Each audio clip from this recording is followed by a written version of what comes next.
bizarre, doesn't it?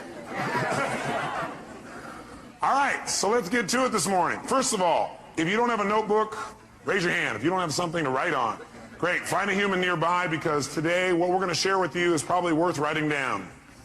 So you want to definitely capture it. Years ago, I met a very, very successful man. He taught me something I never forgot for the rest of my life. He said, Tony, whatever you do in your life, whenever you find you're going to go someplace where there's some great ideas, some great resources, he said, always make sure you take a pen and paper. He said, because what you want to do is you want to be able to capture those ideas and cement them to paper so you can review them in the future. In fact, what he got me to do was to keep a journal, and I would highly encourage you, by the time you come to the next management session, or maybe even during a break today if you wanted to get yourself a hardbound journal. Hardbound journal meaning not a loose leaf. And you can get those in all kinds of stationery stores, some religious bookstores. And the bottom line is, if you keep a journal, you don't even write it every day, but when you get thoughts or ideas, you capture it there, you can't believe what will happen. You'll start to accumulate a wealth of knowledge and ability and skills and resources that not only will help you, but you can help other people as well. I've been keeping journals myself now for about a dozen years. And I go back and review my life, and it has two real values, I think. One is, it gives you a chance to really see how much you've grown. Because how many of you have kids? I'm curious. How many of you have somebody come up and say, boy, your kid's really growing? You go, really? Because you're so close to them, you don't notice it as much. How many found that to be true? Guess what? It's even worse with yourself. Sometimes we don't give ourselves credit for the amount that we're growing, but I'll tell you one thing, if you keep a journal, it won't be hard to see how much you're growing. Because you'll see the kind of goals you had back then, the kind of things you thought back in those days, and you'll begin to see the evolution of your growth. Also, I personally believe that if life's worth living, it's worth recording. And it's an incredible gift to give to your children, because someday they get to know exactly how you were at different times in your life, and they get to learn your lessons without having to go through it. So I highly encourage you to do that, but as a very minimum, let's make sure we take notes. You guys ready to crank? Yes. Thanks. Let's do it. So this whole weekend is about connecting and communication. Really, it's about communication and relationship, how to make everything more worthwhile. And the technology that we're going to share with you this weekend has a unique name. We call it reality bridging. Reality bridging. I'm going to make you go into a deep trance trying to figure out what that means, right? We're going to clarify it for you. But reality bridging, it's the technology of vital communication and true freedom. Because what you're going to find is, there's going to be a vitality in your communication when you start using the techniques we're going to teach you. And there's going to be a sense of absolute freedom where you can share with somebody what your real feelings are and never, ever offend them. They won't have to hear you and cry and feel bad. And you won't feel so bad either. We want to make sure that communication is vital, that you're always connecting, that you feel good when you're communicating, so does the person you're communicating with, and it produces results. That's our outcome. And to be able to do that without having to worry creates an unbelievable level of freedom for people. Because how many of you, be honest, have felt feelings at times and you were upset, but you didn't share it because you didn't know how, or you didn't share it because, well, you thought, well, maybe it's really about me, or you didn't share it because you didn't want to offend somebody even though you were mad or upset. How many of you have had that experience in the past? And when you don't share something, what happens when you just keep it inside and build it up? Yeah, it festers. Does it get better or worse? It gets a lot worse, and eventually what happens, then you blow up about something that could have been handled so much easier along the way. But then there's the other approach, which is you're looking for things on a regular basis to be able to give people feedback about. And some people develop that habit. Or you communicate in a way where basically you're communicating your feelings, like you're upset, but do you always have all the information? No. And so you're making a decision about how to feel based on false information. How many of you have ever gotten upset and later on felt a little dumb because you found out you were upset about something you really shouldn't have been upset about? So one philosophy says, keep it inside. The other philosophy says, well, get it out. Well, what if you get it out and then you find out you were wrong? By the way, do we like being wrong? No. So then what would we probably do? Justify, defend? Well, yeah, I didn't know that, but if you've done that before. Right? And that does not make a relationship work. Plus, that person gets upset. It's kind of like, anybody ever come up to you and say, why are you upset? And you go, I'm not upset. You go, no, yeah, you are. You go, no, I'm not. Yes, you are. Well, I'm getting upset. Okay, that also happens unless we're really clear. So what we're really going to do is we're going to start our whole basis of studying of communication to remember one thing, and write this in your notes if you would, and that is the quality of your life is directly related to the quality of your communication. The quality of your life is the quality of your communication, period. The quality of your life is the quality of your communication. Now, pretty basic idea, nothing earth-shattering, but I'm here to tell you that's your entire life comes down to this. The quality of your entire life comes down to the quality of how you communicate. With whom? No. With whom first do you think it determines how you... That's right. The quality of your life starts with the quality of how you communicate to yourself. That's where it all starts. How you feel is not based on the environment. Is it based, like how you feel, is that determined based on, like, whether or not you have lots of money? Yes or no? I get a little mixed reaction on that one. They go, well, no, it's not. No, absolutely not, no. How's that for incongruent communication from a lot of you, right? Okay, some of you have a little mixed feelings about this, don't you? But let me ask you a question. How many of you know somebody who has tons of money and is still not happy? Ah, interesting. How many of you know somebody who doesn't have any money at all but seems to be very happy? So does money determine your happiness, yes or no? How many know if you had lots of money, though, you'd be happy, you're different? Okay. If I had your money, I'd be happy, no problem. Give me your money and we'll try, okay? People say money can't buy happiness, don't know where to shop. No, see, that's not going to do it, is it? It's not the money, it's how you communicate to yourself about money, your lack of it, or the abundance you think you have. By the way, can people have an abundance but communicate to themselves that they're still in scarcity, yes or no? Yes. Absolutely. So money doesn't do it. Is how you feel determined by whether or not the weather is good? Yes. Oh, really? Are there people in freezing weather who are very happy, yes or no? Are there people in hot weather that are very happy, yes or no? Are there people that are in either one of those weathers in the opposite degree that have opposite feelings? Has that transferred you out yet? Yes. See, the weather doesn't determine it. Is it, whether you're happy or not, determined by whether or not other people say they love you? You go, yes, but it shouldn't. So you sit there and should all over yourself, huh? Okay.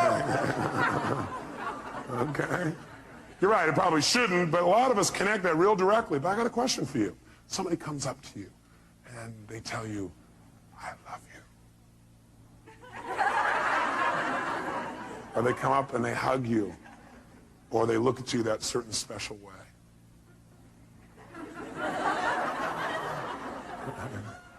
Or they kiss you passionately.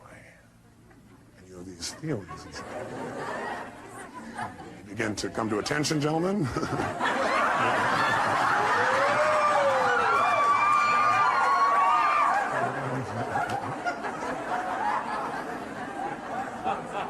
Now, when all that stuff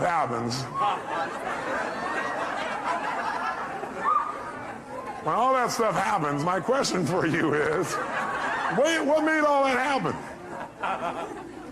Was it really the kiss that did it? Oh, yes, sir.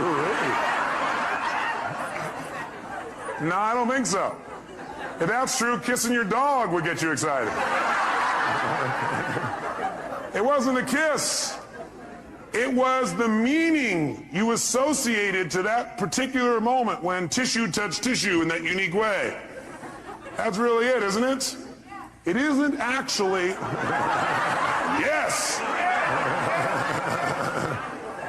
It isn't actually the event itself, is it? It is rather what we communicated to ourselves about that event. Somebody hugs you and you feel good. Do they make you feel good, yes or no? No, what makes you feel good is you've got a set of rules inside your head that say, if somebody touches me quite like this, they look like that, sound, smell, feel like this, then I get to say, ooh. Okay. And so you say, okay, it's time to feel good, and your brain goes, and you start feeling good. Right? So the bottom line is we determine how we feel by the way we communicate to ourselves, by the meaning that we communicate about a situation. See, it's not the event that determines how we feel. It's the meaning that we associate to the event that determines how we feel. And that meaning is something we create and we communicate to ourselves. If you're upset about anything, all upsets come down to the meaning you associate to something.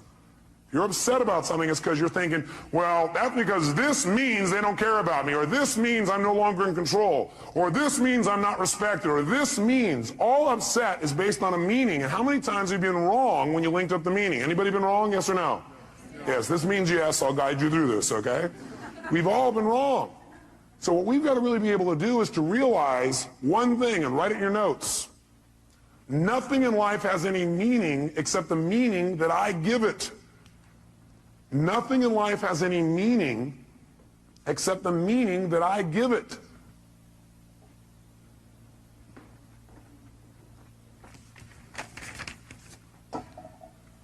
Nothing in life has any meaning except the meaning that I give it. You're the one that puts the label on what things mean. And the last time you were with me, I gave you a phrase when we talked about transformational vocabulary. If you recall, transformational vocabulary is the idea that we get all these pictures and sounds and feelings and sensations start to come in our body, but we don't know what it means till we put a label on it. So you get all these things and they feel uncomfortable, they feel kind of painful, and you call that humiliation. Will that intensify the feeling more than if you say, I'm a little frustrated? Yes or no? You better believe it. The label we put on our experience becomes our experience. And we are the person doing the labeling. Now, granted, I'll agree that most of us are on automatic pilot. We're using a labeling and a communication process that we don't even think about consciously. And we can easily point to other people and show how they created that feeling for us. And certainly they helped us to get into state. They helped us by giving us some feedback, but we still determine the feeling. I'll give you an example. I was in Hawaii recently. I couldn't believe it. I read this article, and then I saw the thing on TV where they interviewed this guy. He was out swimming, and the shark came and bit his leg off. Yeah. You'd think he'd be fairly upset. Why would you be upset if you lost your leg? After the initial pain, why would you stay upset? Because of the meaning you'd link to that, right? What would be the meaning that would make you feel upset all the time? That's right, the meaning of loss, that you had lost something. See, almost all pain you're ever going to feel in your life, the pain that people have that makes them upset, it all starts with, I call it emotional anatomy. It all starts in one place. Pain starts with, number one, I'll put it down at the bottom here, a feeling of loss. A feeling of loss. Now, can you ever really lose anything? Only if you perceive that there's a loss. Is that true? Are you following me on this now for a second? You can only feel loss if you perceive it. In other words, you have to tell yourself there's a loss. You have to communicate that you lost something. This man was not upset. In fact, he was concerned about the shark. Yeah, you say, this guy's on drugs. No, he was sincere. Because his belief was that, number one, he was responsible, not the shark, because he was a swimmer and he knew that in the area he was there were sharks, and if he's thrashing around on the top, they think it's a turtle, they'll come after him.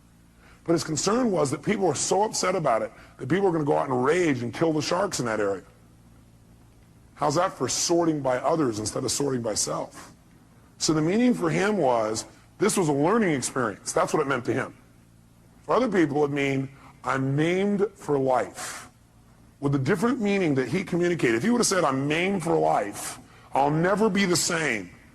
I can never accomplish anything. A woman will never be attracted to me. I'll be a gimp for the rest of my life. If he would have linked those meanings, do you think he would have been in the same state, yes or no? No way. By the way, maybe this is temporary, right? I don't know. I don't know this guy. I'm not going to be around a long time to meet him. But I can tell you for years what I've done is interview people who are absolutely what I think are spiritual masters. What I mean by spiritual masters is not flying to the East and meeting somebody who sits and meditates. I mean somebody who doesn't have the use of their legs or their arms and lives in absolute joy and is totally loving and tries to figure out how to contribute to other people. To me, that's a spiritual master. And I'll tell you what, there's tons of them. And they're my friends now because I go to learn from them. You know what I find out? They have developed belief systems that have helped them to interpret human behavior in a way that causes them not to be upset. Because no matter what happens, they finally figured out something. If you want to succeed in life, figure out how it works, and then do it that way, not the way you think it should be. See, what most of us do is we run around in life with all these rules about how life should be, about how you should be, about he should be, how doctors should be, how staff should be, how patients should be. But you know how they're going to be? How they really are. Not how you want them to be. And then every time they don't meet your criteria, rah, you communicate to yourself, it's time to be annoyed. Or maybe a more intense word. Is that true? When you have an upset of any sort, you're feeling some negative emotion, it always comes down to really you have a feeling of what? Loss. But do you ever really lose? No, you don't ever lose anything. It just changes form. Hey, nothing in the entire universe ever disappears. Nothing. Not your physical body, not rocks, not stones, nothing. Everything in the universe transforms from one form to another. You take water and you try and destroy it, let's say you boil it, what does it become? Steam. Everything in the world transforms to a higher level. It's always transforming. You got to realize you can't lose anything. You can transform things, but you can't lose anything. Now you can try and pretend you've lost something. You can like be upset with somebody and they go, oh my God, I've lost their love, or they've lost mine, or I've lost respect. How do you lose respect? You can't lose something that's already inside of you. See, the problem is people are, looking for love in all the wrong places.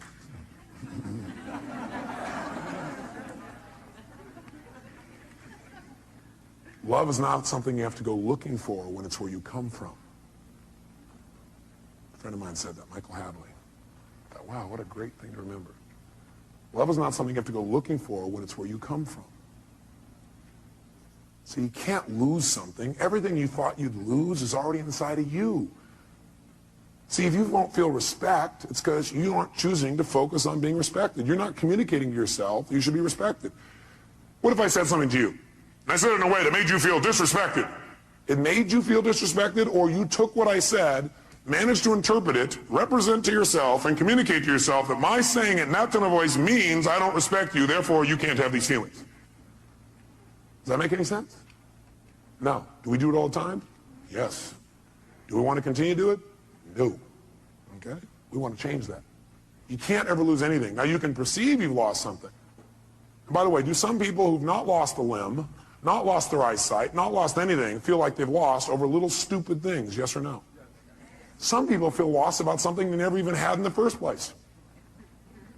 Like they had this goal and it didn't happen. And then they go, I lost my goal. You never had it. Or they have this expectation. Most upsets are about expectations that aren't met. Isn't that true? You expect somebody to do something. You expected yourself to do something. You expected life to do something. You expected the weather to be a certain way, and it didn't happen. You go, oh, I lost out. How could you lose out on something you never had? You must have been very confused. So you can't lose. But if you want to feel bad, what you have to do is have the illusion of loss. Create the illusion of loss. That's all you have to do to feel bad. So I'll guide you on how to feel bad. Step one, feel bad. Create the illusion of loss. I want you to make sure you take notes. The next time you want to feel bad, you know what to do. Okay? Now, after the illusion of loss, what that usually does is that creates the second major emotion in the anatomy of human emotion, and that is feeling of hurt. Feel hurt. And usually what happens is people don't notice the loss thing. They notice they feel hurt. If they're sensitive. Because this stuff happens pretty fast, doesn't it? Like we've forgotten it's loss. All we know is we feel hurt. Anytime somebody feels hurt, what it really is, they have a sense of loss about something. They lost out on their expectation. They lost out on what they thought they had. They think they've lost out on something else. They think they're missing out. They think something has changed. They think they're losing something. And they feel bad. They feel hurt. How many have felt hurt in a personal relationship? Great. Tell me, raise your hand and tell me, what did you feel hurt about? Give me an example. Yes, sir. You felt hurt about dishonesty, meaning you felt this person had been dishonest with you. Now, are we absolutely certain that this person was dishonest, that he felt that was dishonest? Yes or no? Is it possible this person was not dishonest, but rather he interpreted their behavior as dishonest? Yes or no? Yes or no? Yes. I had a conversation with my mom not long ago. I couldn't even believe it. She was like all hurt. She said, I'm really, and she went to the next level. I might as well tell you what it is. Most people, by the way, don't stay in hurt. They manage to immediately amp up into anger. Is that true? That's right, and that's the third emotion. So if you're angry, what you really are is what? Hurt, which means you really just have a sense of what? That's really it. So my mom was upset. I was like, what are you upset with me about? I mean, what did I do? She goes, well, she does flowers for seminars. And she asked me if I would contact this hotel and have the hotel like use her services. And I said, I'd be willing to, but I don't think they do that. I mean, they never do it for us.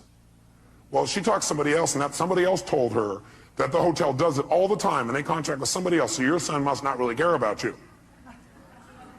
Now, she was also in a very stressful state. Does the state we're in just our normal life affect the way we interpret meaning? Yeah, she was stressed about a bunch of other things, so while she's in a stressful state, somebody said this to her, and she went, oh, my son, he just thinks I'm a pain in the butt. He just wants to get rid of me. He must be ashamed of my work. He must not like my flowers. She created all this wonderful stuff. Can we create all kinds of shit in our head? How many are good at creating shit in your head? Okay. All right. Good. I am too. We all are. I'm not picking on my mom, trust me. Oh boy, it's on video. Now I'm really in deep shit. She taught me everything I know. She did teach me a good deal of what I know. Gave me a great foundation for my life. Point is, though, seriously, is she's all upset. And she thought that I had lied to her. Now, first of all, when she said I had lied to her, what do you think happened to me? Like, me, honesty is one of my highest values. I'm probably too honest. I tell people everything. Right? What? Right? The fact that she questioned my honesty. How many of you, somebody questioned your honesty and you know you're honest? I mean, that really upsets you. What do you think I got when she said that? Angry. How could you say that? And plus, I just did all these things for you. And I started remembering all the stuff I was doing for her, and I said, I have never lied to you in my life. Well, maybe when I was a little kid, but not since then. I said, what are you talking? I can't even believe that. Why was I angry? Because I felt what by her statement? And I felt hurt because I had a sense of what? Loss. And my loss was, how could we lose that connection of knowing who each other are? When my own mom. I mean, do anything for her. I just got done doing this unique thing for her that, I mean, blew her out of her shorts. She didn't ever expect it. Right? Blew her out of her shorts. Interesting picture.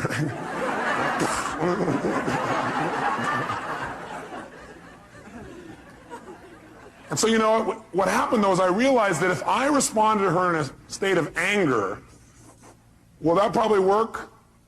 No, it didn't work. So I realized I needed to change my state.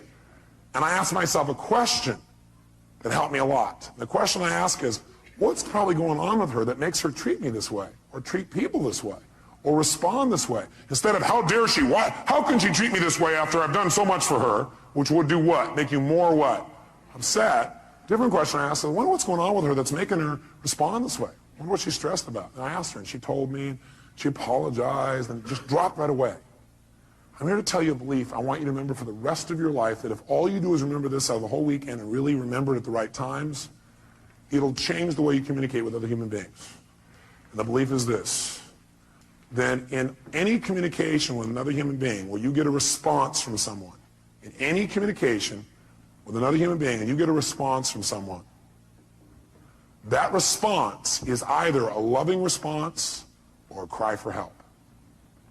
In any communication that you have with another human being, where they give you some kind of response, they respond to you in some way, and that communication is either a loving response or a cry for help. That's it. Those are the only two kinds of responses. So one more time. In any communication with another human being, and they respond to you, they communicate to you, they react to you, they respond to you, that reaction, that response, I don't care what it looks like on the outside or what it seems like, it's either a loving response or a cry for help. Which one do you think my mom was doing in this situation? Was that a loving response or a cry for help? It was a cry for help, and help is saying, I'm feeling what? Hurt because I have a sense of what? It may not be true, but that's what I feel. And that person's a cry for help. Now, how do most people respond to a cry for help? With another cry for help. Is that true? How did I first start to respond to my mom? She's angry with me. She doesn't have a right to be angry. How could she do this to me? What's going on? I get angry back. So I respond with a cry for help. How dare you? How can you say this to me? Don't pull this crap on me. Look what I do for you. What kind of crap is this? Interesting. So when two people are yelling at each other, crying for help back and forth, who gets helped? Nobody. So you know what happens? The anger doesn't stop. What happens is the anger goes one place. Either it starts going out to other people and becomes resentment, which builds, and that resentment may be expressed or not expressed.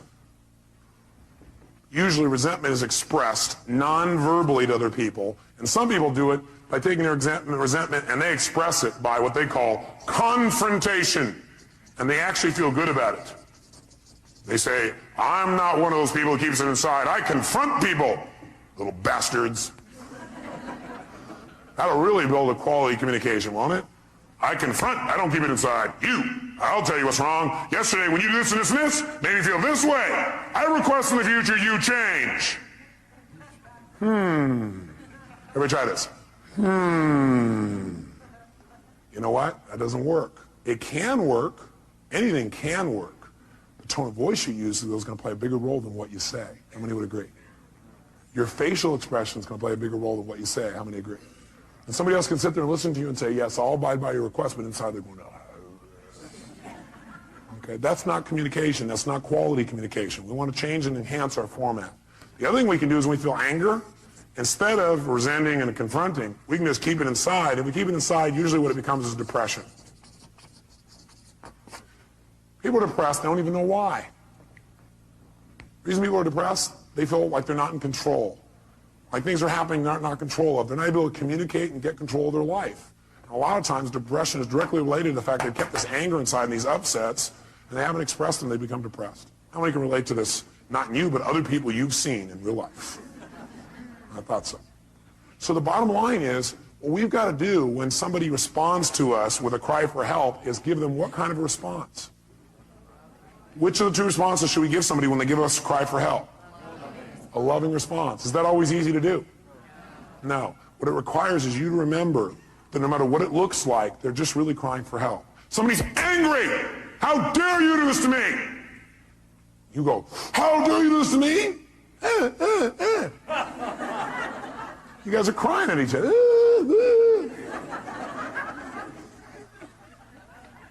How dare you do this to me? You should go, you should picture that. How dare you do this to me? You son of a... Why do you always... And you come back and go, I hear you. I appreciate you. I love you.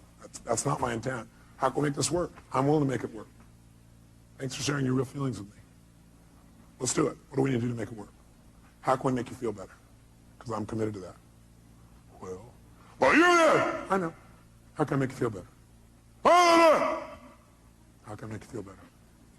How can I make you feel better? Because I love you.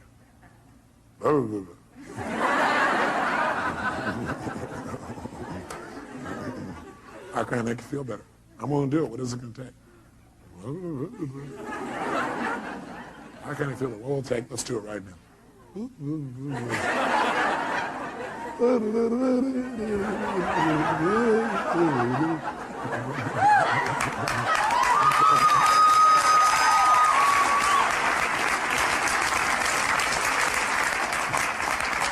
Get the idea? You don't want to respond to a cry for help by crying yourself. You want to be bigger. And the way you get bigger is you remember this. You remember it, you use it, you make it work. Okay? This will change your life. That one belief, if you also execute it. And you know what you're going to learn today? You're going to learn some skills today that are so easy and so simple that all you got to do is commit to making them a habit so you don't have to think about it anymore. Your life will change forever. Your personal life, the way you communicate to yourself, your practice, your team, and most of you are already so bonded, you're incredible. But is there always a deeper level that we could pursue, yes or no? There's always a deeper connection. And if it's possible, should we pursue it? Yeah, why not have more ecstasy? Why not be closer? Why not be more loving? Why not be more connected? Why not do more? Why not create more? Why not make it happen? Why not? Why not us? Why not now? That's what we're going to do this day. So get the feeling for what it is. It all comes down to meaning. We change the meaning, we change it all. I'll give you an example, too. When I was on my first book tour, this woman calls me up on the phone, right, on the radio, and I love doing the radio responses. I love, like, real fast, help people. So this woman calls up and she goes, Mr. Robbins, she goes, I've tried everything. I'm so upset. I'm depressed all the time. I've been depressed now for 7 years. I said, gosh, how have you accomplished that? What? I said, how have you accomplished that? I mean, that's pretty amazing. I said, are you depressed even when you sleep? She goes, when I sleep? What I'm doing is breaking her what? You remember? Pattern, interrupting her pattern. That's all you got to do. If you respond to people go, oh man, I'm sorry you feel that way, and that's not enough. Sometimes you got to interrupt the pattern, tease them, and be loving, but tease them. Because if you just go, oh, it's okay, they're getting a lot of feedback. They're being rewarded for feeling bad. Is that true? So you got to be careful. You got to be loving, but you got to be fun and loving. So that would be my response. A loving, fun-loving response. An outrageously fun, loving response. That'll break their pattern. Do something they don't expect. So I said, well, what's the challenge? You go, well, it's because my boyfriend left me 7 years ago. He left me. He took my whole life. I said, he took your whole life? Because, yeah, I gave him everything. I said, everything? You kept your voice, I hear. So, well, you know, he gave me everything. My whole life's run forever. Why is she in pain? That's right. She feels tremendous depression, actually, because she's been angry, because she really felt what? Hurt, because she has a sense of what? Are there people who end a relationship and don't feel a sense of loss? Yes or no? Yes, because you have to tell yourself it's a loss. You have to communicate it's a loss. How many found that in the past what you thought was a loss was actually your gain?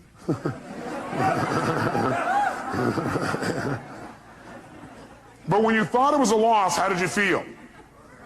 Hurt. And it may not have been a loss of them, it was a loss of your own self-esteem. Well, they left me, they must not have loved me, I wasn't good enough, you know, I'm not good enough, the loss of your own self-esteem, but you do that to yourself too, it's just not true, it's the meaning you made up in your head. We're making all this crap up in our head and it's not true. You gotta be careful about the meaning you label things, you gotta take control of that process. So someone's going, well, he left me, that's why my whole life is over. The reason she's upset, the reason she's this angry, is not that she feels a loss, but she's labeled that loss. Because of that, my whole life is over. How would you feel if your whole life was over? A bit depressed? You better believe it. So I said, look, bottom line is, I said, ma'am, you got to change your state. The state you're in right now, you're going to keep thinking your life's over. You got to change your state. She goes, yeah, well, I've tried. I said, what have you done? She goes, well, I've taken drugs. I said, well, you know, what else have you done? I've seen my therapist for years now. I've done this. I said, you know, stop. I started yelling on the phone on the radio, right? I can imagine her face going, what, is he crazy? What's going on? I said, you listen to me right now. You want to change this? You do exactly what I say. When I say now, you put the phone down and you run outside and you just yell 2 words at the top of your lungs over and over again. Next, next, next. As you think about your old boyfriend. At first she was like in a deep trance with no reaction, right? And all of a sudden I heard this chuckling. She's laughing hysterically. Right? She starts to laugh. I said, just yell next. Go out there and look around, see men, and go next. As soon as she started laughing, I said, think about your old boyfriend. She starts laughing. Think of your old boyfriend. She's laughing. Think of your old boyfriend. Laughing. Think about your old boyfriend. Pretty soon when she thought of her old boyfriend, guess what she began to do? Laugh. Right? Now, am I belittling the relationship? No, but do you think if she laughs when she thinks about it, she'll be able to deal with it better than if she cries? You better believe it. See, our state affects a lot of the meaning we link to things. When we're stressed, well, we can make out the worst situation out of virtually anything, can't we? See, you got to remember, you're the producer of this play. You're the one writing the script of this movie. Now, some of you, though, have like one style of writing called drama. Maybe you ought to try writing a comedy instead. It might be more enjoyable. Some of you have written a love story. My congratulations to you. Some of you have written an adventure story. Some of you have got one garbled story that doesn't seem to make any sense. Maybe it's time you cleaned up the script. Which doesn't mean go back and rewrite it all. It means tear up the old one. Do you have to like go back and rewrite the whole script in order to make it work? Yes or no? Now what you can do is set it aside and move on from here. What a concept. Decide, what do I want now? What happened to my past doesn't mean diddly. What matters is where I'm going. If you're trying to drive in the future using the rear view mirror as your guidance tool, you're going to crash. Plus, you know what? Your future is going to look like your past. Pretty scary.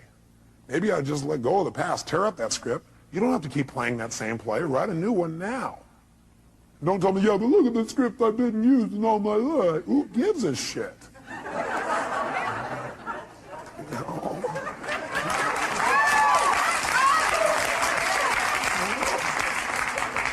Put it in the circular file and write a new one. You know, be spontaneous. Maybe you want to write some of it along the way. Maybe you don't have to have the whole thing planned out, every detail, know exactly what's going to happen, when it's going to happen. And then you won't be so upset when it doesn't go the way you wrote the first version of the script, called your expectations in your head. Maybe then you'll go, well, this script is kind of a guideline. It isn't like my absolute must or I'm going to be peeved. Maybe that would help things a lot. See, the whole key is the quality of life is the quality of communication. Number one, with yourself.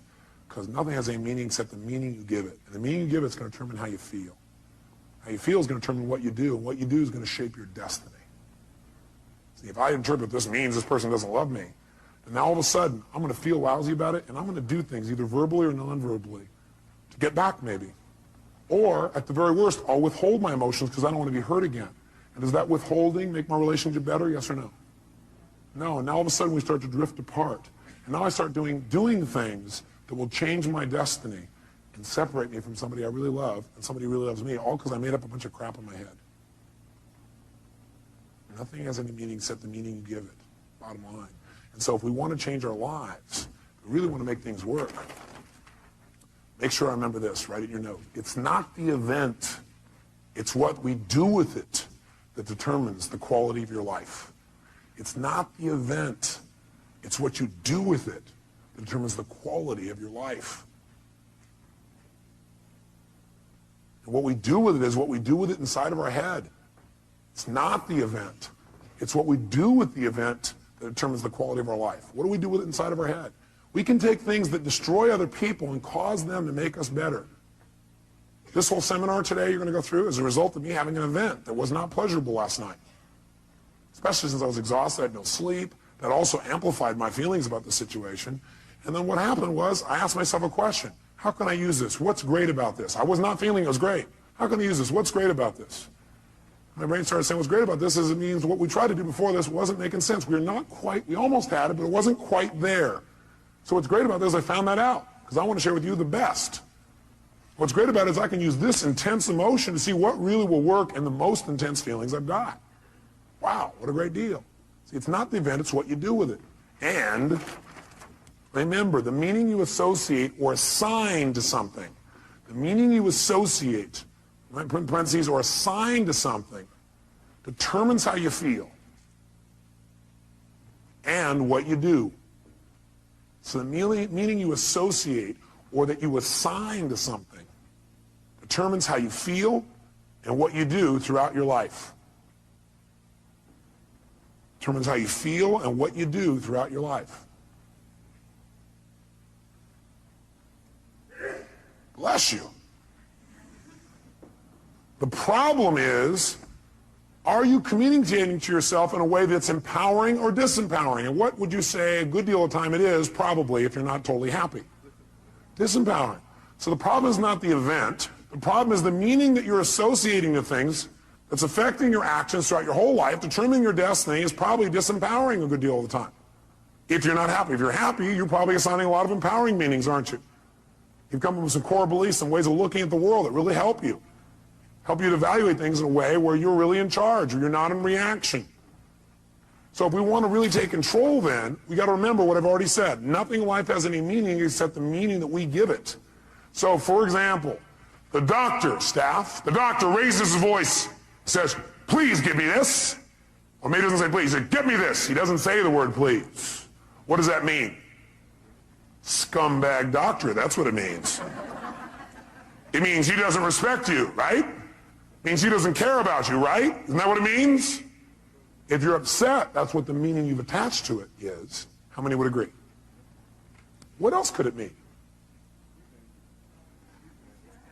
He's angry. If he's angry, or he's stressed, or he's frustrated, does that give him a right to snap at you, yes or no? No way. We're not making him right. We just want to know what it really means first. Does that make sense? How many of you have ever screwed up? Can I see a show of hands? How many of you have ever snapped at somebody and had nothing to do with them? It was just your state. You were so stressed about something else. How many have done this even with people you totally love, like your children? Everybody together, ready? I'll try it again. Very nice. Just think about that. Now, when the doctor does that, instead of going, he has no right to do that, you're right, he has no right to do it. You're absolutely right. And you need to help him so he doesn't do that anymore. You need to help him Not make him wrong. If you make him wrong, is that going to enroll him in not doing this again, yes or no? Doctor, when all of a sudden you keep asking your staff and they don't deliver something you need, does that mean they're incompetent? Mean they don't care? Mean they're not as committed as you? You're working to the bone? You don't have any time? You're not even getting paid. They're getting paid. They must not care about you. Is that what it means? No. What might it mean? They're overloaded. They're overworked. You beat them to a pulp. They don't want to talk to you because you've been real mean and hard to be around. They're trying to avoid you and stay out of your way because they're afraid they're going to set you off. Oh. I noticed that was a doctor that was laughing. Huh, ma'am? Is that possible? But see, which meaning you assign will determine how you feel and how you treat people. Isn't that true? And it doesn't just stop there. It continues. Because the truth is, most of you don't communicate all that you feel, and it's a good thing. Because words spoken in a moment of anger, some words like that are never forgotten. Now, that's not true. You can forget them, but people think, I'll never forget that. They keep telling them, I'll never forget that. I'll never forget that. I'll never, never. I will not forget that. They work real hard to remember it. But how many of you have forgotten your own home telephone number, address, or how to spell the word the? So you can forget, can't you? Yes. Actually, forgetting is a very useful tool. I may want to teach you before the weekend's up the power of forgetting. Not forgiving, forgetting. Ready?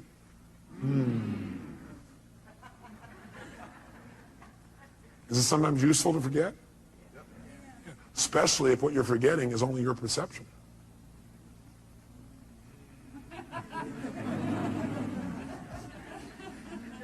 Especially since your memories are nothing but myths anyway. Because if you ask my mother, I bet she'd have a different story. True? That's right. See, the bottom line in life then is we've got to make sure that we assign a meaning that empowers and doesn't disempower. By the way, we don't really know for sure what the meaning is unless we ask. By the way, do we always have to ask? No. Sometimes we can hallucinate that people are coming from the best place. How often would it be useful to hallucinate that people are really coming from positive intention? Yes. See, if you question my behavior, I can probably deal with that. But if you question my intention, that is going to really hurt me. Because I'm going to go, don't we have a relationship? Don't you know who I am? But that's probably not how I'm going to respond. I'll probably respond with a cry for help by being pissed off that you could ever question my integrity or my intent or whether I care about you. I mean, how can you do that after all I've done for you? And then people start justifying and noticing all the things they've done for you. Then they get really even more mad, amped out. Is that true? Okay. So what we've got to really do is we've got to say, okay, I don't know what the meaning is. I'm not sure what the meaning is. But I'm sure that the intent is positive. The person's either stressed or something else, but I know who they are. I remember who this person really is. The moment doesn't matter. This too shall pass. Is that true? Unless I decide to try and hang on to it, not let it pass. Have you ever tried not to let something pass? It gets to be painful after a few days.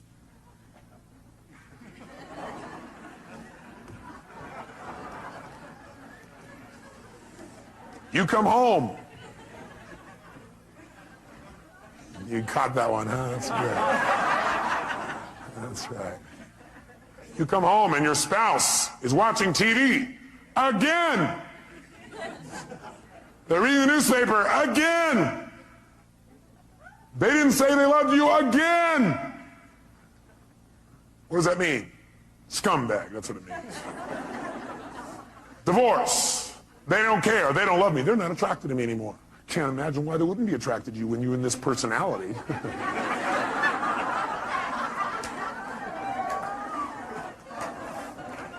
Probably looks at other men, looks at other women. Can't imagine why when they get to come home to seeing you in this unique state.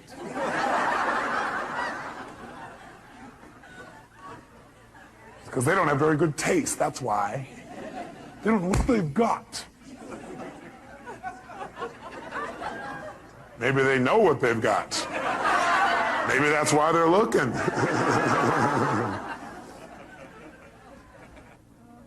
The meaning we link to things determines our actions, therefore our destiny. I've already shared that with you. The key then is to choose empowering versus disempowering meanings. The key for us from now on is when something happens, we're going to probably have a reaction, and after we're done with our little reaction, we should sit back and say, what's a more empowering way of looking at this? What might be a more empowering way of looking at this? What else could this mean? Because I choose the empowering one. I may be wrong. Is it possible the person really is a scumbag? I guess anything's possible. But it probably won't empower you to look at them that way. Because people tend to be whatever you make them. You might want to write that down. People tend to be whatever you make them. Pretty important frame. And I want you to remember this. Write this in your notes. Whatever you look for, you will find.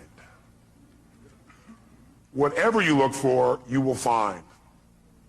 Whatever you look for, you're going to get.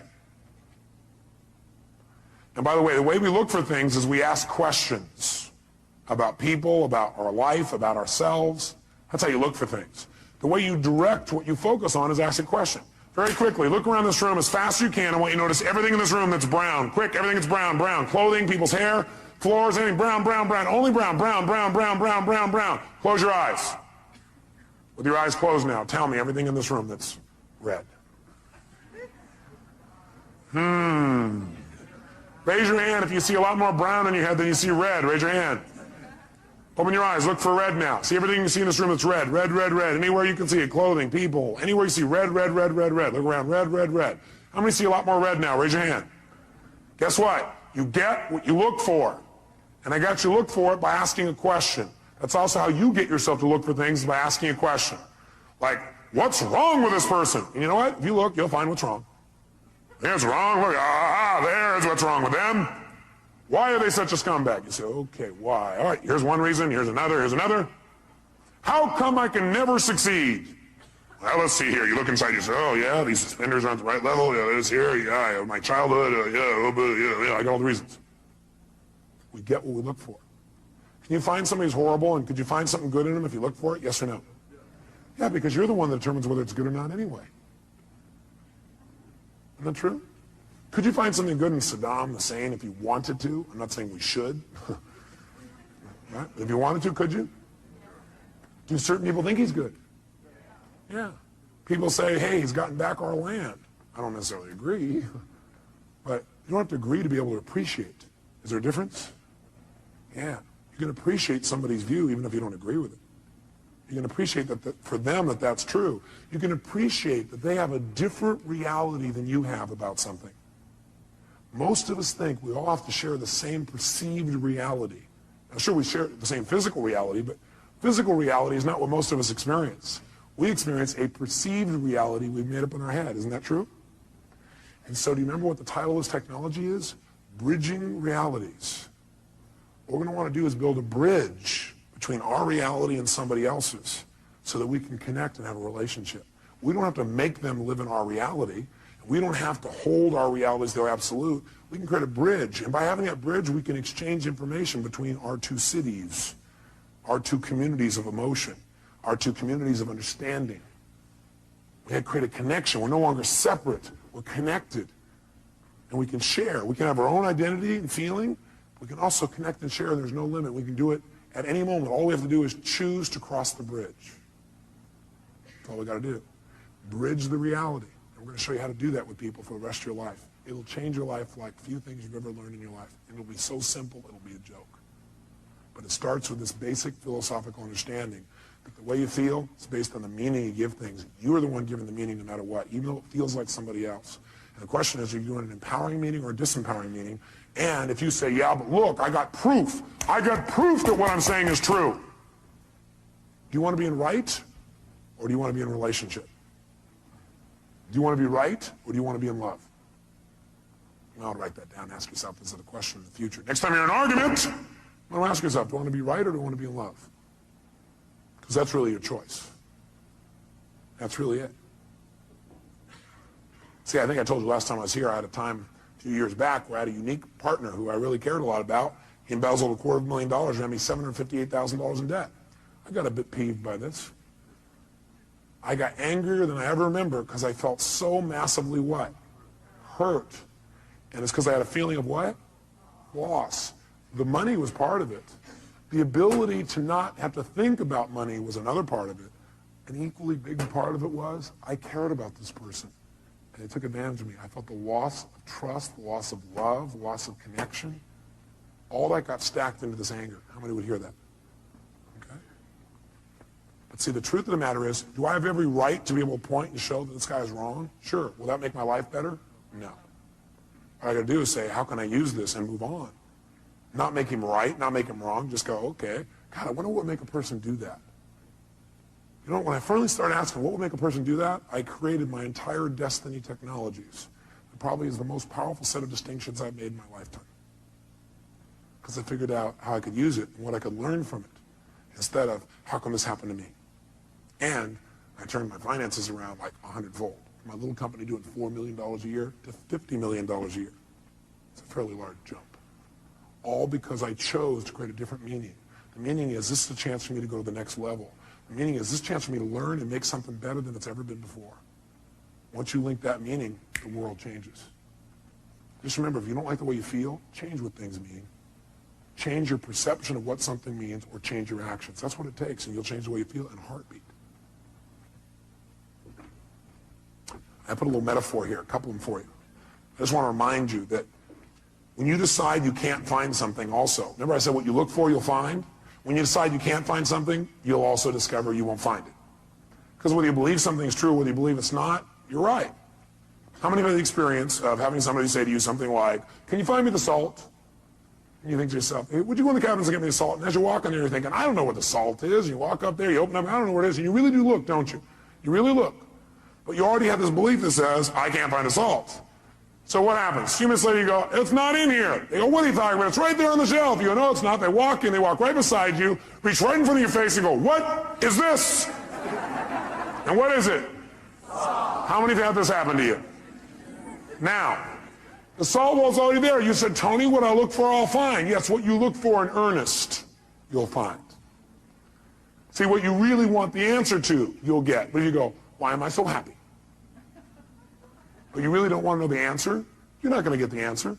Or what's really great about this person? You won't get an answer. It's only what you seek for in earnest. If you don't look for something, you won't find it. You're right. If you don't commit yourself to finding it, you won't. Good thing for you to remember. What do you do when an upset happens? Well, let me give you an example of what I learned from racing school. Changed my whole life. I race cars, formula cars. And so I went to several different schools, by the way, to do this. And I'll never forget, in my first school, the first thing they really taught us at this one school for racing is they said, the first thing you got to do is you got to know how to recover. You got to know how to recover before anything else. How to drive a car, you guys know how to do. How to go forward, you know how to do that. What you got to do is learn how to recover when you hit the skids in the road. Because if you don't know how to do that, your racing career is going to be rather short or rather painful. And most of you are trying to race through life. And a lot of you are having a rather painful time because you don't recover very well. Or you recover, but in the process of recovering, you smash into everybody else's car along the way. And that makes the next trip around a little resentful for the people. They see you coming by, they kind of avoid you a little bit, going, I'm not getting too close to this doctor, this staff member, this person, this accountant, this secretary, this telephone person, the person around the calendar. I'm not doing that. Because if I do, they're going to smash me up too in the process of them trying to recover. So what they do is they put you in a skid car where they make you go through the process of about to crash, where they knock you off track. And what it is the skid car, they've got a little computer.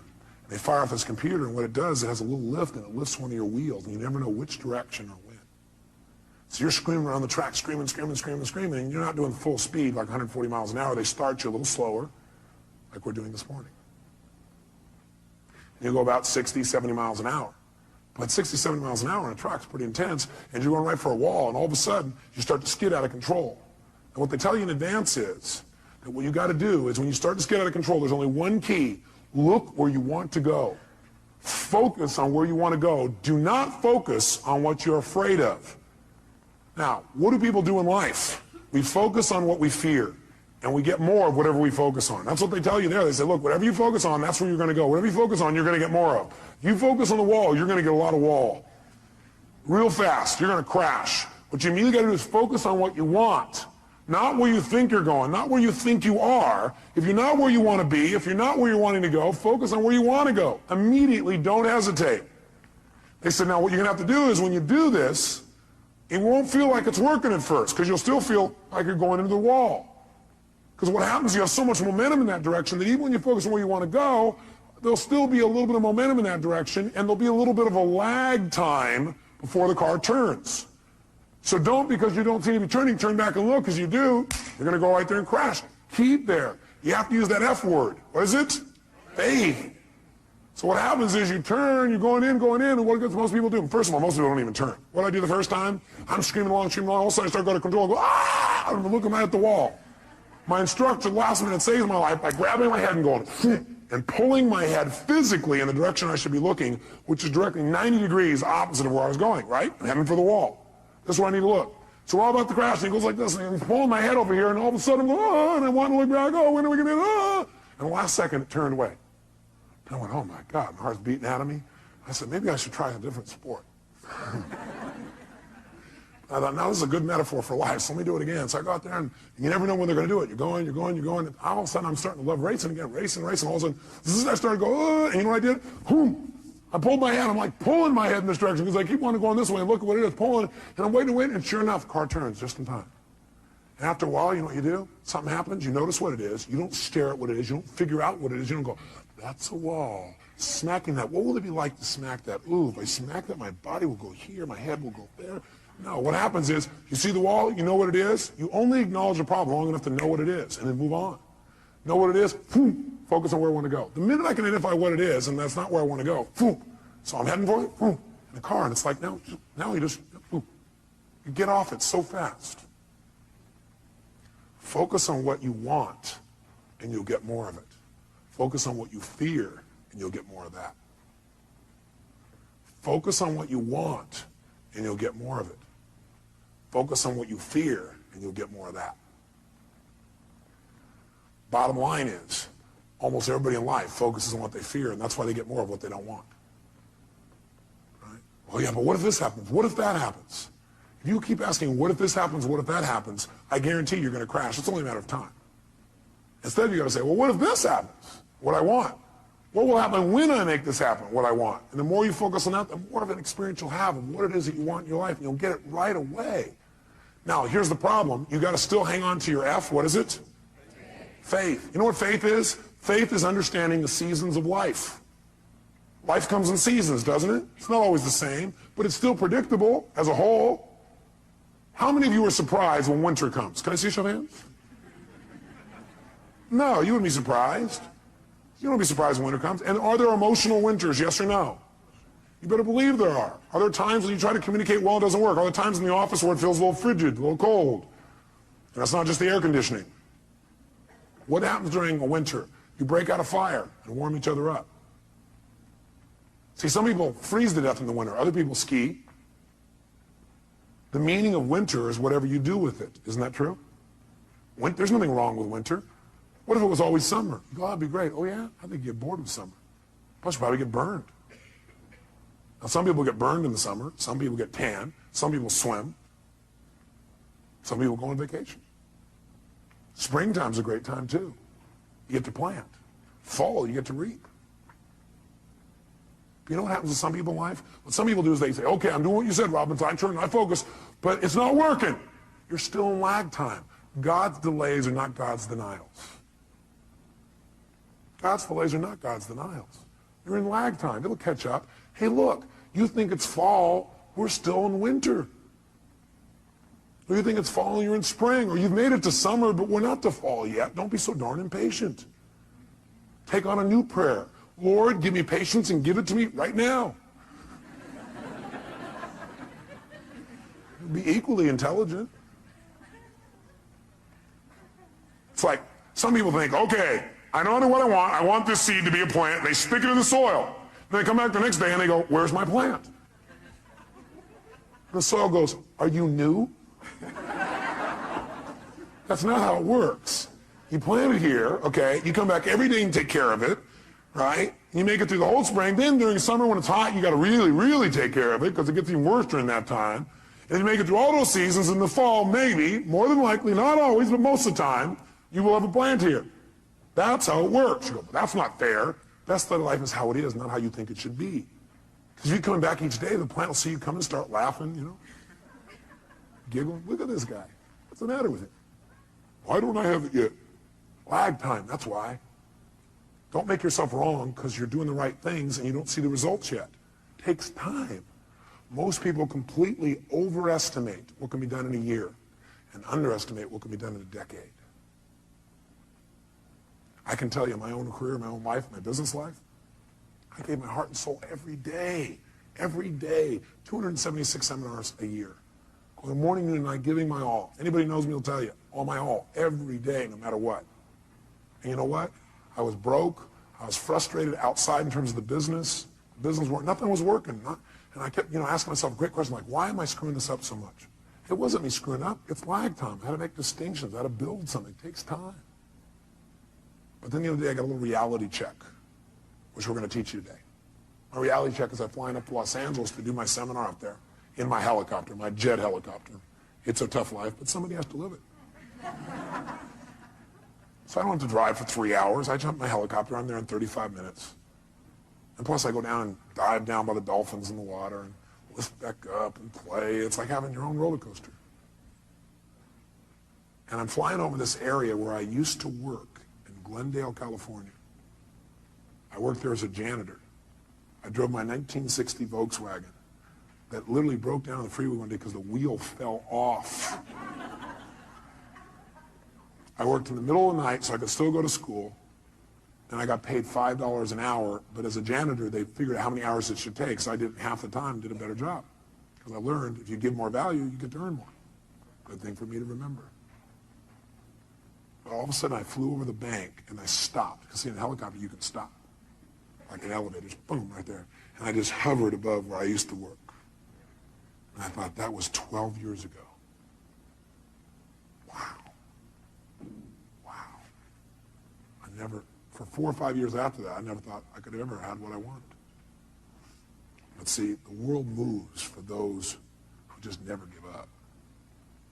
The world will move for those who persist forever and who change their approach. They're flexible in how they do it. They don't just do the same thing over and over again. The world will move for someone who has faith. The world moves for somebody who has trust and then acts on that trust. That's what the world moves for. And someday you get to look down and go, God, was there one time? That's pretty exciting. That's pretty good progress. See, just because you didn't get it when you want it, you may have overestimated in the short term and underestimated your long-term power and potential. Something you might want to remember.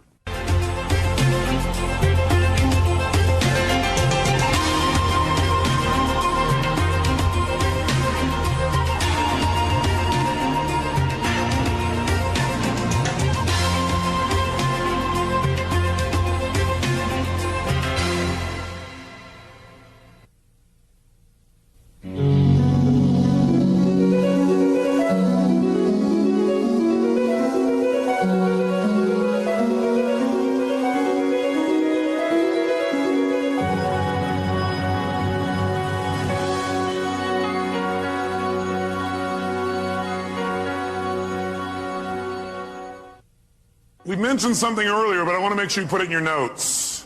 And that is the state we're in the moment, the state we're in at any moment, powerfully impacts the meaning we associate to something. The state we're in the moment powerfully impacts the meaning that we associate to something or that we assign to something. So one way to change what things mean to you is just change your darn state. Is that true? I mean, if you're feeling great, do things just kind of bounce off you that normally if you're feeling upset? Would you change the way you look at them probably, change the way you feel about it? You bet. So we need to really still manage our state. And we talked about that a great deal last session. I want to make sure that that's part of your life's work. Because your life's work is really learning how to live in a way where you spend most of your time enjoying yourself, very little time in pain. Most of your time in pleasure, very little pain. And living your life hopefully in a way where not only do you feel good all the time, but the people around you feel good just by being around you. Because they're around you, they feel a lot less pain and a ton of pleasure. See, that's my idea of success. Success is when you've learned to live your life in a way where you experience tons of pleasure every day and almost no pain. And simultaneously, where the way you live also causes the people around you to experience very little pain and tons of pleasure. Then you know you're really successful. Because if you feel good and nobody else does, you're a failure. Now, that doesn't mean you go around and try and make everybody feel good. Some people have an investment in feeling bad because they think feeling bad equals feeling good. Are there people that believe that, yes or no? Yeah, because they think if I feel bad, then people will notice me, or they'll love me more, or they'll help me more, or I'll get more attention, which means feeling good. People have weird crap they work inside their head about how to get to feeling good. Some people think I'm going to feel good when I make $1 billion. Some people are like, when I have this, this, and this, when I get married, have these many children, this and this, then I'll feel good. Some people have, well, I'll feel good if I feel bad because then people notice me and make me feel good. Or you could just like choose to feel good. Which one do you think might be a more intelligent approach? Because who's in control there? You are. You don't have to worry about the environment. By the way, when you're feeling good, it tends to make you want to feel even better. It makes you share good feelings with other people, which makes them feel good, which makes them reciprocate usually. Not always, but usually.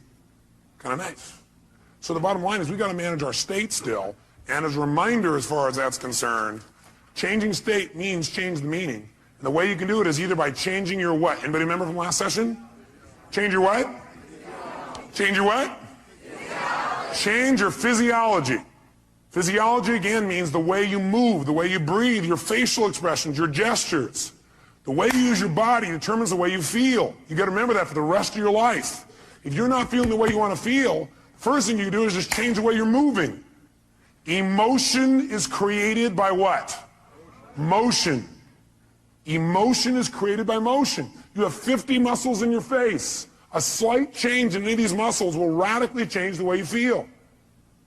Remember we did this last time, I think. What I'd like you to do right now, real quick, is create some tension in your body, some tension, then put a big, huge smile on your face while you're doing it and notice how it feels. How many feel somewhat excited when you feel this? Let me see your hands. You know why? Excitement has tension in it. The only difference is you send a different biochemistry into your body. You fire off different biochemicals when you make a smile. Physically, it changes. You want to get depressed? What do? Drop your shoulders, look down, breathe shallow, drool. Right? Change the way you move. Some people have limited emotions because they have limited motion. They're trying to express their feelings and they go, I have something important I want to share with you. Hear me. Feel me. I am man. Feel this? Versus, listen to me. Come on, let's make this happen. Let's do this. Do you understand what I'm talking about here? The more emotion you have, the more emotion you have. And there's certain emotions you're not feeling because you're not making certain movements happen in your face. You want to change that. You want to go for more. See, did I mention to you last time, did we talk about how certain people who live together for a long time begin to look like each other? Did I mention that? Do you remember why?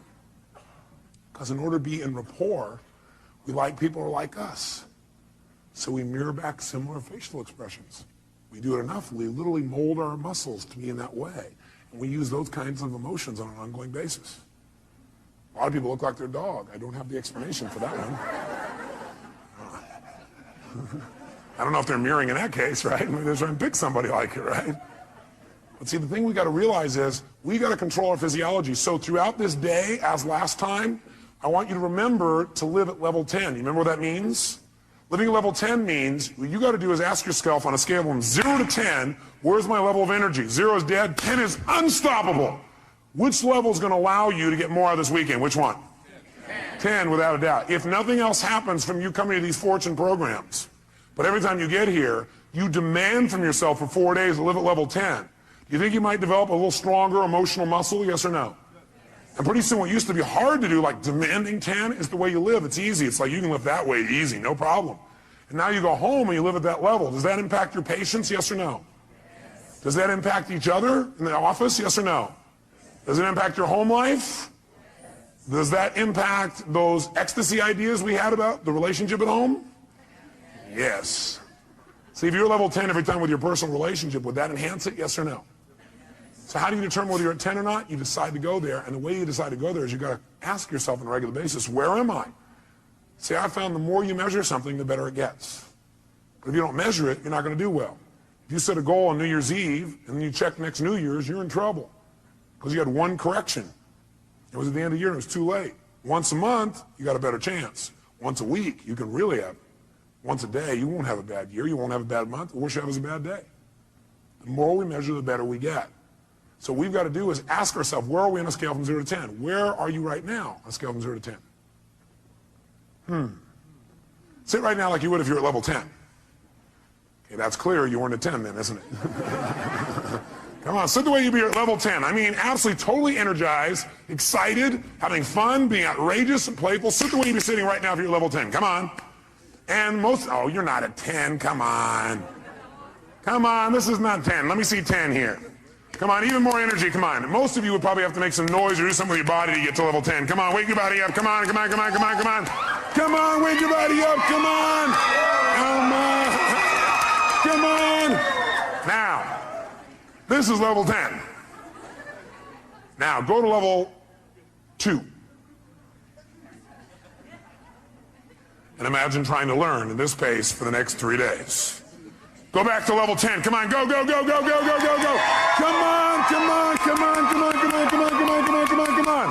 Now, I want you to commit you're not going to drop below level 8 for the rest of the weekend. Are you willing to do that? Yes or no? Yes or no? Great. Now, if it's tough to stay at level 10, you want to push yourself to level 20. So just as a reminder, stand up. Remember how we do this? We put ourselves in a yes state. All remember what that means? Good. Then what I want you to do right now is take off your jacket. You have that. Not your blouse, ma'am, just the jacket. Now we're going to put ourselves in that yes state. We're going to put ourselves in that state I talked about last time. Remember I gave you a metaphor the last time we were together, a reminder. I said there's a puddle of water here in front of me, and I'm an old person. I come up to that water, what will I do? No, not just walk around it. I'll walk around it and bitch about it while I walk around it. Okay. But if I'm a kid, how do I deal with a puddle? That's right, yes, boom. That's the state we're going in. All those who want to do that for the weekend say aye. If you were in that state and somebody like came along and said, yeah, how do kids deal with that? They go, yeah. Would that be a healthier response than going, okay. I'm looking for new ways to hiss and get this person. Would that be more healthy, yes or no? Sure, it's more playful, it's more outrageous. Next time somebody is real bitchy, just get real bitchy back. We'll do it funny. Will that break their pattern? Yeah, you might piss them off even more. Well, at least we're moving them in some direction. So when I say now, what you're going to do is you're going to wake your body up like a little kid again. You're going to scream, wait. You're going to scream and yell and be totally outrageous like a kid. If you weren't here before, you'll catch on quick. Then, at the peak of our being totally bizarre, weird, outrageous, playful, seductive, fun, adventurous, and outrageous again, what we're going to do at the peak of that is we're going to go and we're going to clap our hands and say the word yes right at that moment. And when you clap your hands and say yes at that moment, your job is to create more energy, more excitement, more outrageousness than the moment before. We'll do it faster and faster. At the end, we'll do the will clap. But what I want you to do is go to level 20 on this. On a scale from 0 to 10, you're going to go to level 20. You go, that's impossible. That's why we're going to do it. Because also, once you've been to level 20, level 10 feels like you're relaxing by contrast. Okay, first let's just say, try the word yes strongly and notice how it feels again. Ready? Yes! Say it again stronger. Yes! Oh, even stronger. Yes! One more time. Yes! Does that feel pretty good? Yes! Okay, good. Now, let's put it all together. Be a little kid again, be outrageous, create some energy, come on.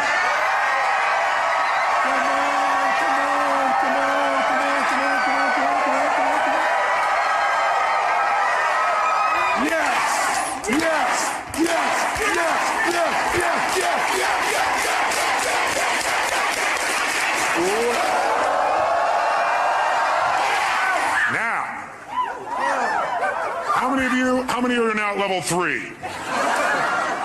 Now some of you here for the first time going, what have I gotten myself into? It's a cult! It's the yes cult.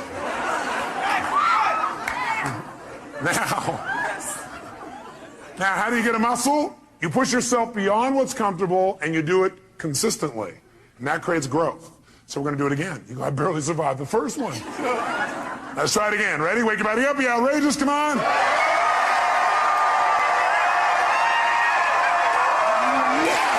Yes! Yes! Yes! Yes! Yes! Yes!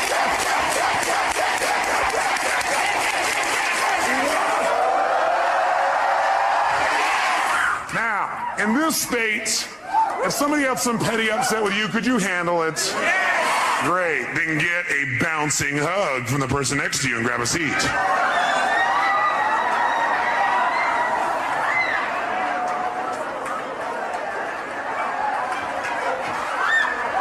And grab a seat. All right. We said there were two ways, though, that we could change our state. One was to change our what now, nice and loud? Or the other is to change our focus. Change the way we're representing things to ourselves. Like picturing things in our head is one way we focus. Somebody doesn't show up on time, we picture in our head, I'll see why, because they're out there messing around, because they don't care about me, because this and this and this. Another way we focus is by what we say to ourselves. We represent, oh, well, they're not doing it probably because they don't really love me. And we talk to ourselves in certain ways. We get all these negative feelings. But if we change what we focus on, we change what we feel. If you think of something you're afraid of and you focus on it, will you feel it? You bet. If you wanted to feel depressed right now, how many could pull it off? No problem. How would you do it? You remember, don't you? Little reminder here. Just put yourself in a lousy physiology. Or, easily, another way you could do it, of course, mess up your biochemistry, eat in a way that drops your blood sugar through the floor. Or else could you pull it off? All you have to do is think of something that once happened that made you feel bad. Something from the past, and remember it again. That seems very intelligent, doesn't it? And feel bad about it once again. How many of you would go to a movie that was terrible over and over and over and over again? How many would think that would be real intelligent? Let me see your hands. If one of your friends said, yeah, I'm going to this movie, I hate it, sucks, I'm going back there again. You go, how many times have you been to this movie? Oh, about 4,000. What would you probably ask them? Why would you go back there? Well, because I have to. Would you believe them? I don't believe you either when you tell me that. But I always believed in you because I know you know better. You don't need to go to those movies anymore. They're a bunch of myths anyway, made by poor directors. Lousy writers, lousy producers. You're a better producer, director, and writer now. You're probably even a better actor or actress. So why not create it the way you want it instead of seeing the same old movies over and over again? Most producers I know don't sit and watch their worst movies over and over and over again and feel bad about them again. What most of them do is they go, that was part of my learning experience. Time to move on. How else could you feel bad, by the way? You could do it currently, couldn't you? All you have to do is think of something you think you've lost that maybe hasn't even happened. Right? Or think of something that you want but you're not getting right now and feel bad about it. Or you could think of something that hasn't even happened yet and feel bad about it in advance. Couldn't you do that? Like, oh my God, and focus on what if this happens? Oh God, it feels terrible, oh gosh. Remember, a coward dies 1,000 deaths. A courageous man or woman only once.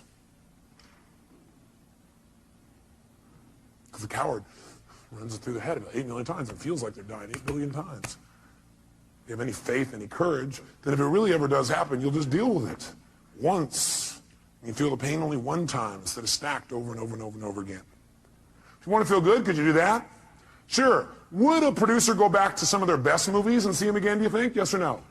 Would they even share some of those movies with their friends? You know what some people do? Some people actually take the worst movies of the past and go share them with their friends, their worst movies.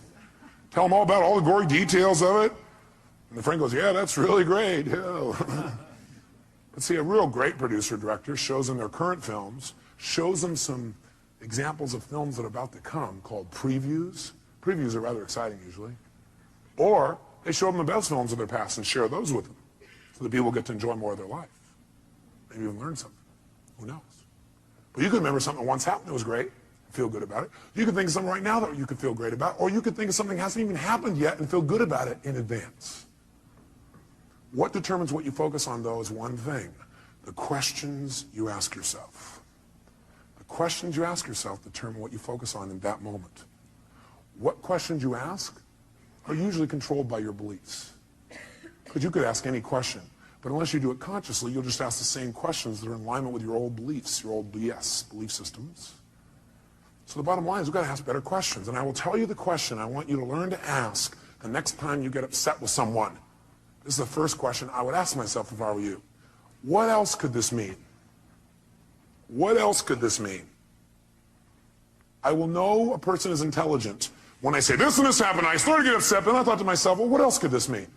You know, maybe it doesn't mean what I think it means. Maybe they weren't really being harsh. Maybe what it means is they're stressed. Maybe what I'm hearing from this person about what they said about me is not true. Maybe what it really is a distortion. Not that they mean to distort, but it's a distortion. Maybe what I've heard this person said about me is a deletion. Maybe this person is generalizing. Maybe this person heard it through somebody else. Maybe that person misinterpreted what I said. Maybe this whole thing isn't accurate. Maybe it's accurate, but they're stressed. Maybe I'm just stressed right now. Maybe what this really means is I'm stressed and I need to get more resourceful and be more loving. And I can handle this. Maybe what this means is it's a chance for me to go to the next level. What else could this mean? You're only upset when you've decided on a meaning that creates an upset. So if you're feeling upset, what else could this mean? Because again, how many of you have ever thought something meant something and been upset about it later on and found you were wrong? How many have done this? So wouldn't it be smart as a first step to always ask, what else could this mean? And search for other possibilities. See, with my friends, I always do this. If I care about somebody, I always do this. And what I've learned to do is even with people I didn't so much care about or didn't even know. What else could this mean? See, that makes your whole life open up and expand. See, once you think you know what everything means, you're in deep trouble. Because when you're a kid, you know what happened? You used to have this big giant doorway. But then you became an adult, and you noticed the door. You started to say, I know how this door works. And you close it a little bit. You said, I know how the world is, and you closed it more. I know the world is, and pretty soon, now you know how the world is. You absolutely know how the world was. See, when you're a kid, you didn't know how the world was. It was just amazing how big the world was. It was amazing how much wonder there was in the world. How much you could learn, how much you could grow, how stimulated you were. You were stimulated by all kinds of things because you didn't know for sure what everything was. You're always curious about what things were. But as an adult, you now know what everything is. And if it doesn't fit in there, it's wrong. We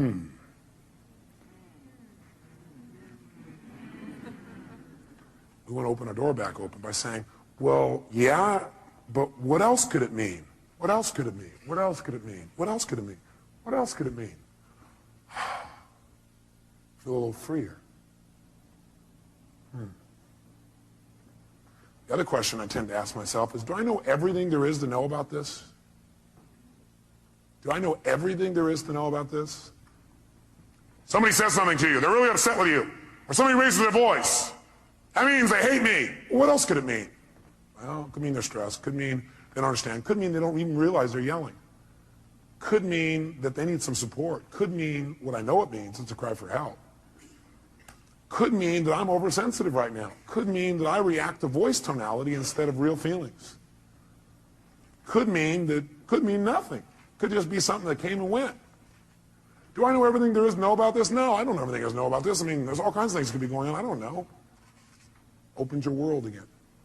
We're going to teach you to do this in a format that makes sense.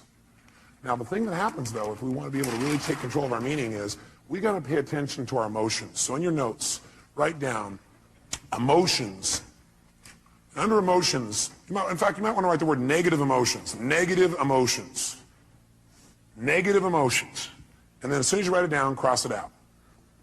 The word negative, anyway. What are some of your negative emotions? Tell me what they are. Fear, what else? Pardon me? Hate, what else? Anger, what else? Guilt, what else? Worry, what else? Upset, guilt, what else? Frustration. I got a question for you. Are they really negative? I'm here to tell you there's no way they're negative. Every emotion you've ever had in your life serves a purpose. The reason it's negative is you've been calling it negative instead of getting the message it's been trying to give you. Every emotion you have, including those you think of as negative, those ones you call negative emotions, I call them emotional messages. I also call them calls to action. All those negative emotions, as you used to label them, are really a call to action. Fear is a call to action. By the way, do you feel that call to action in your body when you're afraid? Yes or no? Does your adrenaline start pumping? Your whole system start gearing up? Emotions are a call to action. And the call to action says one of two things has to happen in that call to action. It's a message. Every emotion is a message.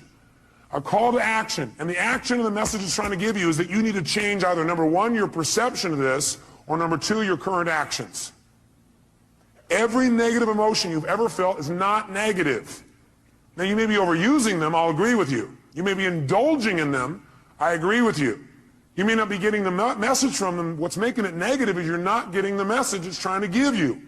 But every emotion, fear, frustration, hate, anger, guilt, All of those emotions are here to serve you if you get quick the message. But what most of us do is we just indulge in the emotion. So we never get the message, and that's why it's negative, because it starts screwing up your body, because what it is a signal to act, and you're not acting. That's why you feel sick to your stomach. You're not acting. You just keep on indulging the emotion, not hearing the message. So the message is always, you must change something. Negative emotions are saying you got to change something. Either change the way you're perceiving this, change the meaning you've linked to this, change your perception, change your focus, or change your actions. Change what you're doing because it isn't working. That's why you're having that emotion. Don't make your emotions wrong. Appreciate them. Be grateful for them, but immediately then ask yourself, hey, what's the message that my emotion is trying to give me here? What do I need to change? My perception or my actions? Does this make sense? Yes, no? So then, how do we make use of it? Well, first of all, notice this. How do most of us deal with our emotions? Well, most of us deal with our emotions by suppressing them. In fact, before you write that down, actually, I put over here 4 ways to deal with emotions. 4 ways to deal with emotions. I think the number 1 way most people deal with their emotions is they try to avoid them. By the way, how effective is that? No. You might do it for a moment or two, but most people, they just try to avoid feeling. Isn't that true? People who don't like to feel negative feelings are so afraid of negative feelings, they try not to feel any feelings. Now, if you don't feel any feelings, you really are going to have some pain. Because that's what life is for. Life, part of the juice of life is expressing and feeling. But sometimes people have had so much pain, they say, I don't want to feel anything. It never works, because eventually it comes out anyway. And then you feel bad about never having felt bad. You feel bad about the fact you didn't feel good. You have a sense of loss because you didn't feel things. Second way people try and deal with their emotions is they endure them. They're going to grunt it out. I'm going to endure these. I'm going to make it through this. I'll hang on to this. And again, this doesn't work. Now, they may try and disassociate after a while here again, or they may try and suppress the emotion. I'll just endure it. I'll just keep pushing it down, and I'll make it through it. I'll just endure it. That doesn't make it better either. Third way, what some people do, I don't know if you've ever seen this happen. I'm sure you've never done this. People compete to see who feels the worst. Some people do is they keep track of their emotions so they can share them with other people and compete. So somebody says, oh man, I feel like hell. Oh, you feel like hell. Let me tell you how I feel. You think you got a problem. Let me tell you my problem. You think you got the biggest problem. Check out my problem. It stands out to here. And people sit there and try and argue about who's got the worst problem. Right? Or the fourth thing they don't have up there that I'd say, the fourth thing that people do is try and share their pain. Share their problem. They think, oh, I can get rid of my emotion by sharing it with others. So they try and get other people to feel bad too. That way we'll be friends. We can share in the pain together. We must love each other. Are these very intelligent ways to deal with your emotions, yes or no? No, you don't want to avoid them. You don't want to endure them. You don't want to compete for who's got the biggest and worst emotion. Try and make yours worse than somebody else's. You don't want to share them. Make them feel bad too. What a friend you are. Instead, what you want to do is step 5. Learn from them and utilize them. You want to learn from them and utilize them. Now, in order to learn from them and utilize them, in order to change an emotion, we have to change what something what's to us. Starts with an M. We have to change what something what? Means to us. When we change what something means, we transform our emotion. We have a transformation. Does that make sense? In other words, if I'm feeling really upset about something, I'm angry, angry, angry. Do I have to communicate that to get off my anger? No, not necessarily. I'm angry because of the meaning I linked up. What if I change what it means in my head and I realize, hey, that's not what it means? Then will I feel angry, yes or no? Yes or no? If I'm really angry about something, I'm angry because of what I've linked up to it. I'm saying, well, I'm angry because they did that and that means this. But if I really analyze it and I look at it for a while and I go, God, that's a bunch of crap. It doesn't really mean that. Then I transform my feeling. Do I now have to go to that person and say, what you did made me angry? Yes or no? Yes or no? No, because I don't have that feeling. I truly don't have it. I'm not suppressing it. I've transformed it. Suppression, however, is when you keep the same meaning. That you keep the same meaning. You're upset about something and you keep the same meaning. You don't change the meaning. All you try and do is stuff the emotion. You try to pretend it's not there. That's suppression. So if you keep the same negative emotion, you don't change how you feel about it, you just try and pretend it's not there. That's suppression, and that's when you get in trouble. So our goal is not just to take things and not suppress them and just express whatever we feel, because if you just go express whatever you feel and you don't think it out, are you going to always communicate well, yes or no? No, in fact, you may say things later on you'll regret in the heat of the moment because you were in state. So what you first want to do is see if you can transform it, honestly and sincerely, and if you can't, then your goal is to get someone to help you to transform it. Go to the source and get the source to help you to transform this. So you know what? I felt this way about this. I made up this bizarre meaning. I know it's not true because I know who you really are. But this is like a crap I did in my head. Can you help me? I need to change this. Can you give me some more information or some feedback or help me to clarify this thing? Because I kind of screwed this up in my brain because I know that's not what you meant. But that's what I did inside my head. Can you help me out?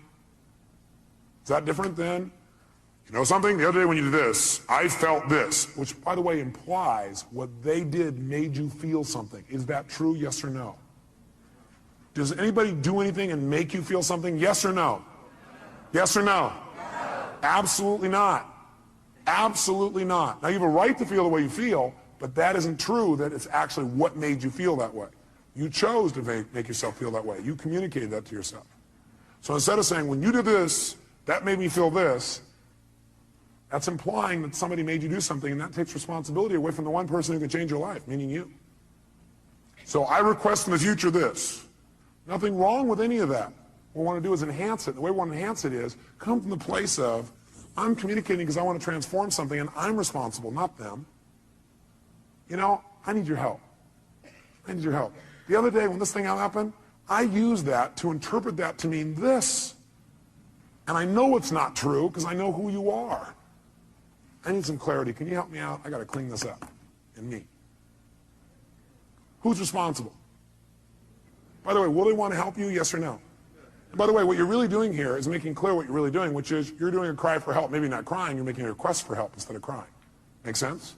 And people hear this is a request for help. Do we want to help other people, yes or no? Especially us, we're all in the helping business. That's why we do what we do. That's the bottom line. So we're going to develop a format like this where we don't suppress, but we don't just express. Because you know what happens? If you just go out there and whatever you feel you express, what you really do is you vent. And then you make it right. Or you demand. See, venting and demanding does not make communication better in the long term. How many would agree with me on this? Okay? We want to go to a different level. We want to transform our communication. We want to transform what things mean to us. Now, here's what I want to be able to have you do. I want you to be able to take the emotions that you're experiencing and be able to deal with them quickly. So I want to give you 6 steps to changing or dealing with, not dealing with, but I guess utilizing is the right word. 6 steps to utilizing any emotions you feel that you used to call negative, which now I call emotional messages, or calls to what? Calls to action. Whenever you're feeling a negative emotion, which we're now going to call emotional messages, it's a call to action, and it's saying you need to change something. What do you need to change? One of 2 things. Repeat back. What are they? Change either number 1, your what? No, well, you could change your physiology, but if you are getting feedback right now, you're getting a negative emotion, that negative emotion's a message. It's saying you got to change either your perception or your actions. And your actions could be the way you're using your body or your focus or whatever. Change your perception or your actions. Now here's what happens when you get a negative emotion or now an emotional message. Number 1, you want to identify what the emotion is. So you're starting to feel negative things. You want to identify what is the emotion. Now when you identify the emotion, what the emotion is, like you're really upset. Ask yourself, well, what am I really feeling? Underneath this, you might write down the question, what am I really feeling? What am I really feeling?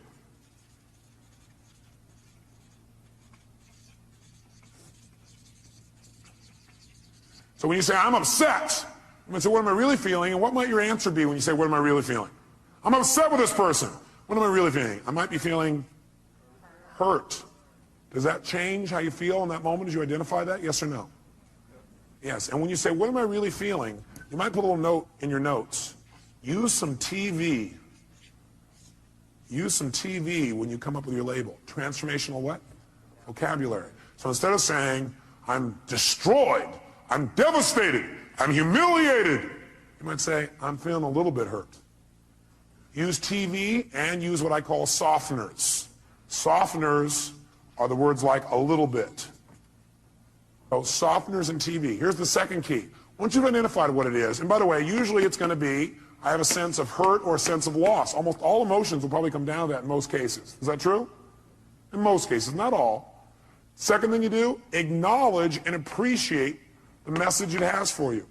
Don't deny your emotions. Don't avoid your emotions. Don't suppress your emotions. Don't make them wrong. Don't share them. Start by identifying what they really are and then acknowledge and appreciate the message it has for you. In other words, acknowledge, hey, this is a real emotion. I'm glad I'm having it. It's going to have a great message for me. Then go to step 3. Get incredibly curious. Get incredibly curious as to what it has to offer you, as to what the message is. Get incredibly curious as to what the message is. Underneath this one, number 3, as you get incredibly curious as to what the message is, write down the question. What is the real message this emotion is giving me? What is the real message this emotion is trying to give me? What is the real message this emotion is trying to give me? I'll offer you some ways to do this. Let's do all 6 though so you know where we're going. Step 4. Okay, the question on 3, some of you are still there. Question number 3 is, what is the message this emotion is trying to give me? What's the real message? Number 4, get yourself to feel reassured that you can deal with this emotion. Get yourself to feel reassured that you can deal with this emotion. See, a lot of times the stress is, oh my God, how am I going to deal with this? So get yourself reassured you can deal with emotion. And the way you do that is, remember a time when you've dealt with this emotion successfully in the past. Remember a time when you've dealt with this emotion successfully in the past. So if all of a sudden you start to feel depressed, that's a pretty negative feeling. I, first of all, would not call it depression. I'd say a little bit down. But the first thing you do is you go, okay, I'm feeling this terrible feeling. I start to feel depressed. Well, what am I really feeling? Well, I'm really just feeling a little bit down. Okay, great. You know what? That's great. I appreciate it. That's a message. I need to get curious. What is that message? What's the message this thing's trying to give me? And what depression's message usually is, by the way, is you need to reset your priorities. That you don't feel like you're in control. That you got too many things going at once. You feel out of control when you're depressed. So what you have to do is set some priorities and go do the first one on your list. That's what the message is telling you. You feel out of control. The way to get in control, reset your priorities and go do one thing and complete it. The minute you do, your self-esteem will go right back up. So that's a message. So what's the message it's offering me? And by the way, I'm going to teach you the 9 most powerful emotions that you probably experience, what their messages are. So you won't have to wonder about this. You'll know what they are. Step 4, get yourself to feel reassured by remembering times when you've dealt with this in the past. Have you ever felt a little bit down before, or what you used to call depressed? How many have ever felt that way in the past? Let me see your hands. How many have dealt with it? Let me see your hands. Great. If you remember that, 2 things happen. You're going to feel reassured you can deal with it, plus you're going to remember how you did it, which means you can use what you did in the past to change it right now. Why wait? Most of us forget the best parts of our past, which is how we dealt with things and turned them around. We just remember the negative feelings. That's kind of weird. Maybe we need to manage our memories better. Remember the things that have resources for us and forget the things that don't. Number 5, get certain that you can handle anything like this in the future. Get certain. Not only can you deal with the emotion you have right now, but what you should do is use this as an opportunity to be certain for yourself. Get yourself certain. If it ever happens in the future, I'll handle this emotion quicker and easier. Get certain that you can handle anything like this in the future by rehearsing yourself dealing with it in the future. In other words, think of a time in the future where this depression could have come up and see yourself, feel yourself rehearsing again. Use this as a tool of empowerment.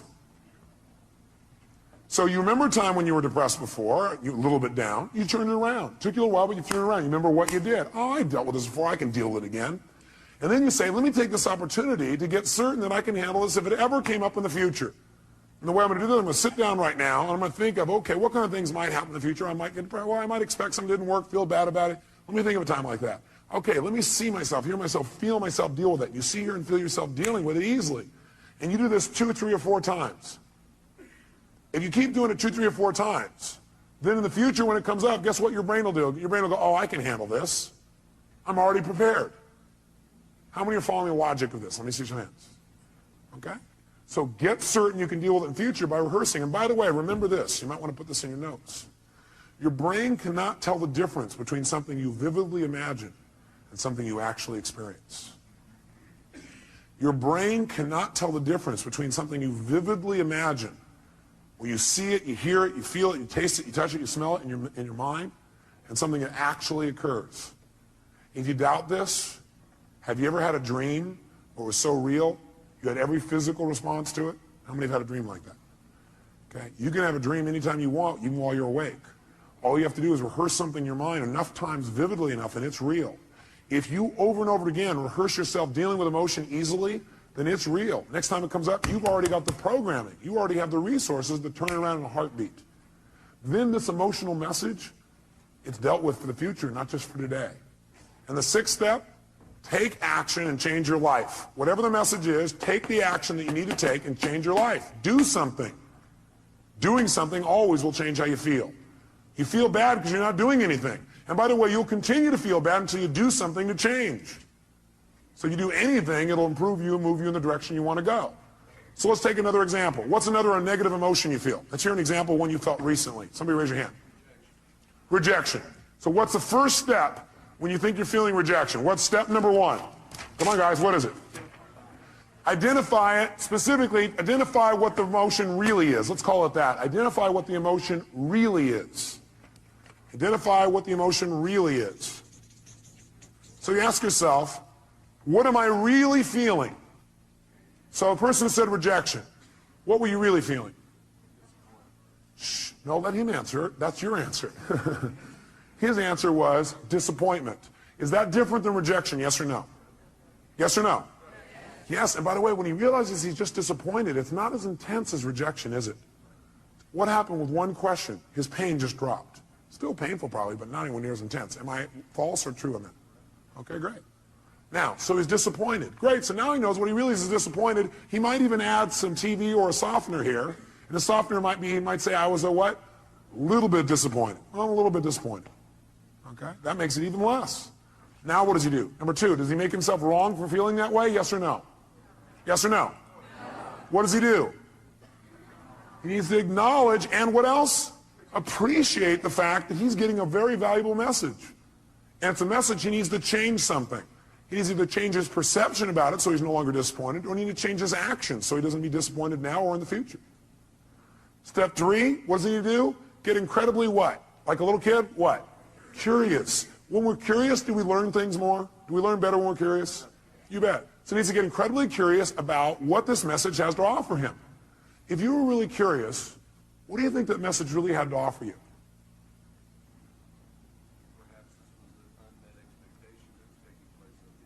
Perhaps this was just an unmet expectation that was taking place up here and it wasn't even reality. What's happening to his level of emotional intensity right now? How many see that it's dropping? Can you see that?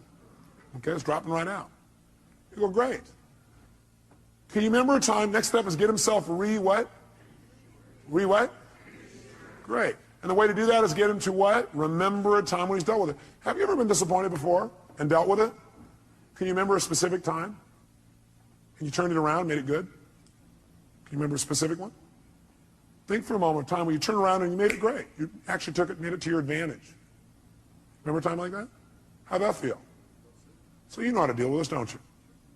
Well, I got a question for you. What did you do back then that changed it? He redefined the terms he was going to use. He changed his perception or his rules. Great. How'd that feel when you resolved it? So great. So when he goes to reassure this, two things happen in the reassurance. One is he sees he can deal with it. He sees and feels he can deal with this easily. And number two, he sees how. And number three, he remembers how good it feels to relieve himself from the feeling. So he remembers how good it feels to get rid of it. Which, by the way, makes him want to get rid of it right now. And what's the last two steps? Step number 5. What do we want to make sure? We want to make sure he doesn't just not feel bad about it anymore now, but we want to make sure his future's better. We want to get him what? Get what? Certain that he can handle this in the future. So he probably feels pretty certain right now, but you know what I'd like you to do? I'd like you to think some other area in your life where possibly in life you could have gotten disappointed in the future. some kind of thing that might come up. Can you think of something that could come up and do that? Look, he already knows. Close your eyes for a minute. And just for a moment, what I want you to do is I want you to think of that thing starting to happen when you start to get disappointed or feel rejected, actually, is what you did initially. Then you realize you're just disappointed, and then you just handle it. See yourself handling it in the future even better than you have in the past. And notice how good it feels the minute you handle it. Can you feel that? Think of another time, something else that could happen in the future, where it might have been a real major disappointment. But see yourself handling it real quickly, real easy, getting off and making it work, and notice how good you feel as soon as you handle it. Got it. Okay, do it one more time. Do 3. Do a third one. Some other area of your life where you're really disappointed. See and feel yourself handling that real easily, real quickly. Got it. Good. How do you feel about your ability to deal with this in the future? More confident. Yeah. How many can hear it in his voice? Can you hear that? Hear the depth in his voice. And the last thing is, go take action and change it. He may have already done that if it was changing a perception. Or he can go do it physically. How many follow the system? Okay, we're going to do one more. I need a volunteer up here so everybody can see this person, because if you would have saw his face just now, it changed. Somebody who's had an emotion that you really, recently had and it bugged you or created some negative feeling for you. Somebody's got one of those. Oh, nobody in the whole room. God, I don't want to be out there. I don't know what he'll do. Boy, all these people here are pointing to this guy here. Is that your staff pointing at you, Dr. Bob? Dr. Bob, give him a hand. Yes, indeed.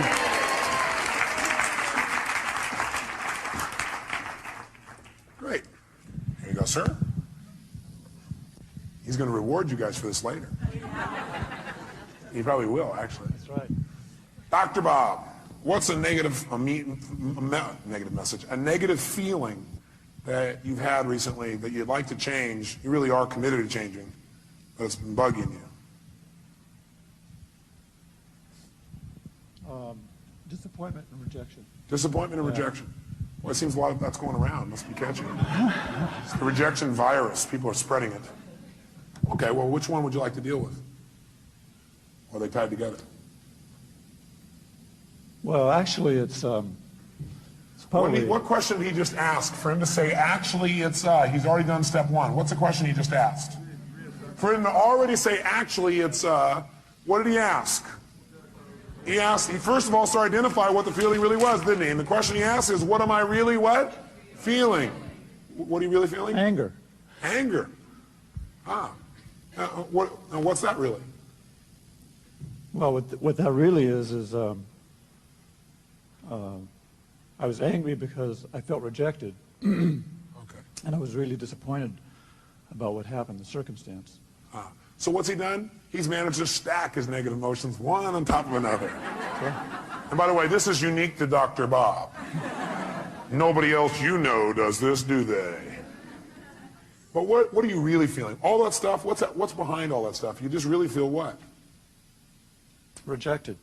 Rejected. Disappointed. I mean, it was discounted by... Does he look like a computer that keeps running the same program over and over again? He's a reject, disappointed. He's running right back through the thing. Do you feel hurt? Yes, yeah. Do you feel rejected or do you feel hurt? I feel hurt. Do you feel disappointed or do you feel hurt?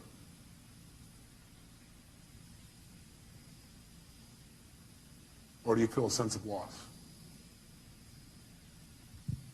A sense of loss. Do you feel rejected or do you feel a sense of loss? Sense of loss.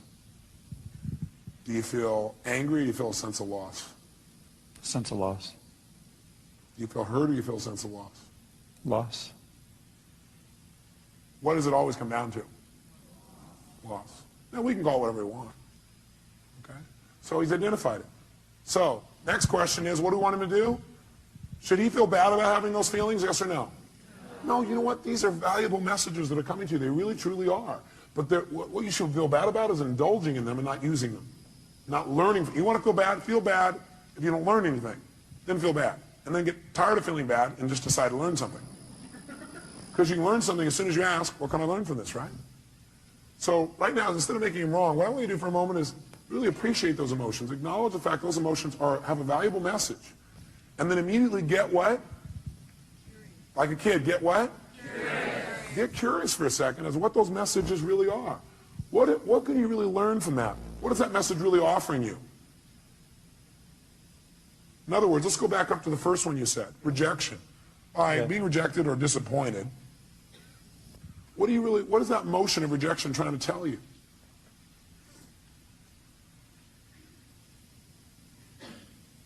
The relationship's important. Love's important. It's telling him that relationship's important, that love is really important to him. Is that a valuable message? Yeah. What was that disappointed in telling you? What was the message it was trying to tell you?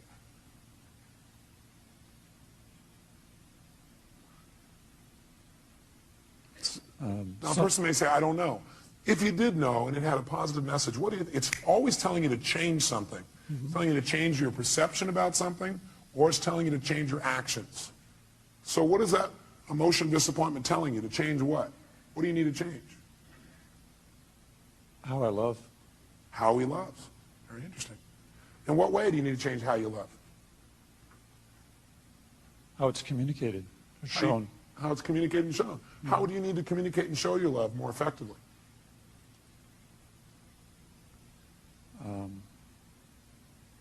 I'm curious. Is that better than feeling rejected, disappointed, and lost? Yes or no? Yes. Is this a powerful transformation in this man? Yes or no? Yes. Okay, good. So stay curious, because that's it. Instead of going, oh, I don't know the answer. We don't know the answer, and you're a little kid. What do? You get even more what? Curious. If you don't know the answer, don't go, oh, God, I don't know the answer by that time. I don't know how it feels. They go, I'm getting more curious. You have plenty of time, because curiosity is valuable. What would you get?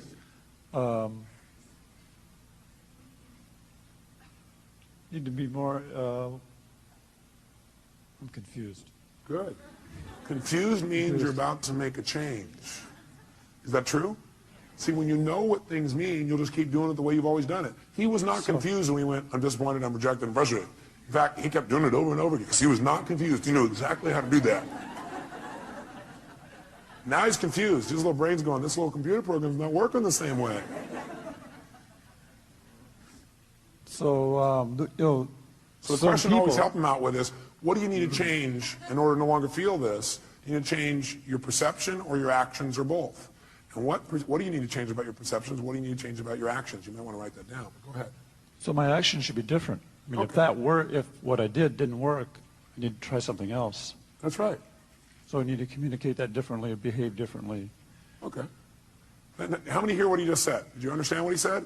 He said what it's saying is the way I communicated, the fact I got rejected is a message that love's really important to me, and that I need to change the way I'm communicating so I get what I want. Because obviously it didn't work, so I got to change my approach. Is that true? Is that different than I'm not worthwhile as a meaning, or they don't love me as a meaning? Yes or no? Huge difference in how he feels. Have you ever felt rejected or disappointed in the past and dealt with it really powerfully or really effectively? Yes. Do you remember a specific time? Yes. Okay, go back to that time. And remember how you dealt with it and how you turned it around and made it something positive. Okay. How'd that feel, first of all? Great. A sense of accomplishment. Yeah, that's right. And how did you do it? I took action. What did you do? Take action. How did you do that? What did you do? I started doing things differently. Oh, great. Expressing myself differently. Did it work? Yeah. Wow. By the way, what is this doing now? It's teaching his brain, if you do this, you're going to get pleasure. What you used to do gave you what? Pain. The brain is always trying to avoid what? And move towards what? He's teaching his brain right now. He's rewiring his brain a little bit here. Now, by the way, I keep using these computer metaphors, and I see some of you get pained when I do that. And I think it's because you think, oh, do you think I'm just a computer? No, I see you as a spiritual being who also has a filtering system. And that filtering system sometimes you allow to take control and keep you from doing what you do naturally, which is just love and appreciate other people, including yourself. Okay? So we got to deal with both sides. How it is, how we operate unconsciously, as well as who we are. We want to deal with how we operate so we can be more of who we are.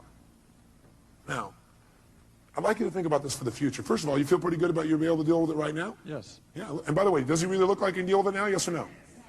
So think about the future. I'd like you to think of some place in the future where you could have felt rejected or disappointed. Something that could come up that could cause you to feel rejected or disappointed. Okay. Okay? Close your eyes if you would. and see yourself using your skills and handling it 10 times better, quicker, more easily, turning it around right away. And feel how good it feels to turn that around. Okay. How does that feel? Feels good. Yeah. Can you do it? Yes. Easily or hard? I can do it. You can do it. Okay, great. So now I want you to do it. That's great. So now I want you to close your eyes, and I want you to think of another time when it would come up. Only this time I want you to do it easily. I want you, there are resources inside of yourself you haven't thought of before, and I want you to do it and even enjoy it. Turn around and make it happen easier and quicker. Okay. Okay, look at, if I ask him to do it, can he do that? Yes. Yes. I'm asking him a better question, it gives him better resources. Okay. Can you see yourself handling it quicker and easier in that one? Yes. How does that feel? Great. How many see the difference and hear it in his voice? Great, let's do one more. Think of something else that could come out in the future where you could have felt rejected, disappointed, but now, heck no, you handle it really easily, real quickly, just like this. Okay. Have you already done it? Mm-hmm. Done. He's getting a little faster at this, isn't he? He's got some experience. How do you feel when you do that? Super. Super. Look at him. Look at his face. Now, if someone were to say, I'm going to reject you now. Thank you very much. Give him a hand. Thank you very much, sir. Thank you.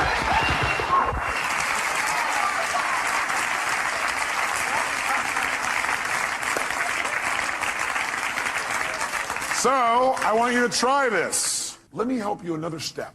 Would it be useful instead of you seeing, well, none of you are inside here trying to search around going, what does this emotion mean? I don't know what it means. Let me give you 9 emotions and what they usually mean. Okay, would that be helpful? Great, sit up in your chair with some energy then, put yourself in a peak state, and let's take a look at what 9 of these emotions, or 8 or 7, or whatever I put up here are. Number 1, fear. So if you're feeling fear, what does that mean usually? What's the message? The message always is that you need to change something. Is that true, yes or no? So every negative emotion means I've got to what? I've got to what? Change something. Either my perception or what I'm doing. Fear means that you got to prepare for something. You're afraid because your brain's saying message is prepare. Change what you're doing and get more prepared. Prepare for something that's going to happen so you're better prepared for it physically. Now sometimes we just indulge in the emotion and we stay in the fear and we really are prepared. For example, let's say you're going to get up to speak in front of a group and you're prepared, but you still have fear. It's because you got the message, you did the work, but you didn't shut the emotion off and say, you know, I am prepared. No reason to be afraid anymore. I'm ready. I'm ready. You never told your brain, it's okay. You don't have to give me the message anymore. I've done my work. Okay? So it's saying you need to prepare for something. Maybe it's a physical challenge. Maybe it's preparing for some loss that may be coming up. Something's about to come up and you need to be prepared for it. Okay? Just get prepared. But once you get prepared, get off it. Let your brain know, okay, I am prepared. Move on. Focus on what you want now. What's hurt? Hurt usually is telling you an expectation you had has not been met. Just telling you, hey, you have this expectation, it's not met. So what should you do when you have an expectation that's not met? You should focus on what you do want now. Write down your notes. Focus on what you do want now. Don't keep focusing on why you're disappointed or how somebody disappointed you or how you feel so hurt by them. Okay? An expectation wasn't met and you need to change your approach. Focus on it. Or it means you need to change your communication. Hurt means you expected someone to treat you a certain way and they didn't treat you that way. So you need to change your communication. You need to come to them and say, you know, I need your help. You know, when you communicate that way, in the past I've interpreted that to mean you didn't care. I know you care because I know how much you love me and I love you. But, you know, could you help me out in this way? What does it really mean to you when you do that? And then listen. Say, you know, in the future, I really appreciate it if you do it this way instead. Would that work for you? Would you be willing to do that? Okay, great. Fantastic. It's a message that says you got to communicate your needs better if you're feeling hurt. Hurt means I need to communicate my needs better. Or hurt also means I need to meet someone else's needs. So you feel hurt because you need to meet their needs. That's why they didn't meet yours. Either you're not meeting their needs or you're not communicating how to have your needs be met. Or you have an expectation, you need to move on. This is not going to work out, so we're focused on what will. Third, anger. Anger is a message that says you have a major rule that's been violated.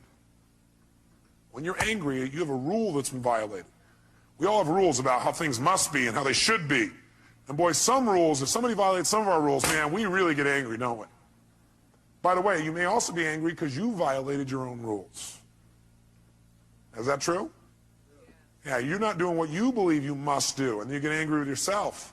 And sometimes when we get angry with ourselves, we spread that out towards somebody else, find somebody to lay blame on. 4, frustration. Frustration is a message that what you're doing isn't working, and that you need to what? Change. If you're frustrated, it means you still can succeed, but you got to change.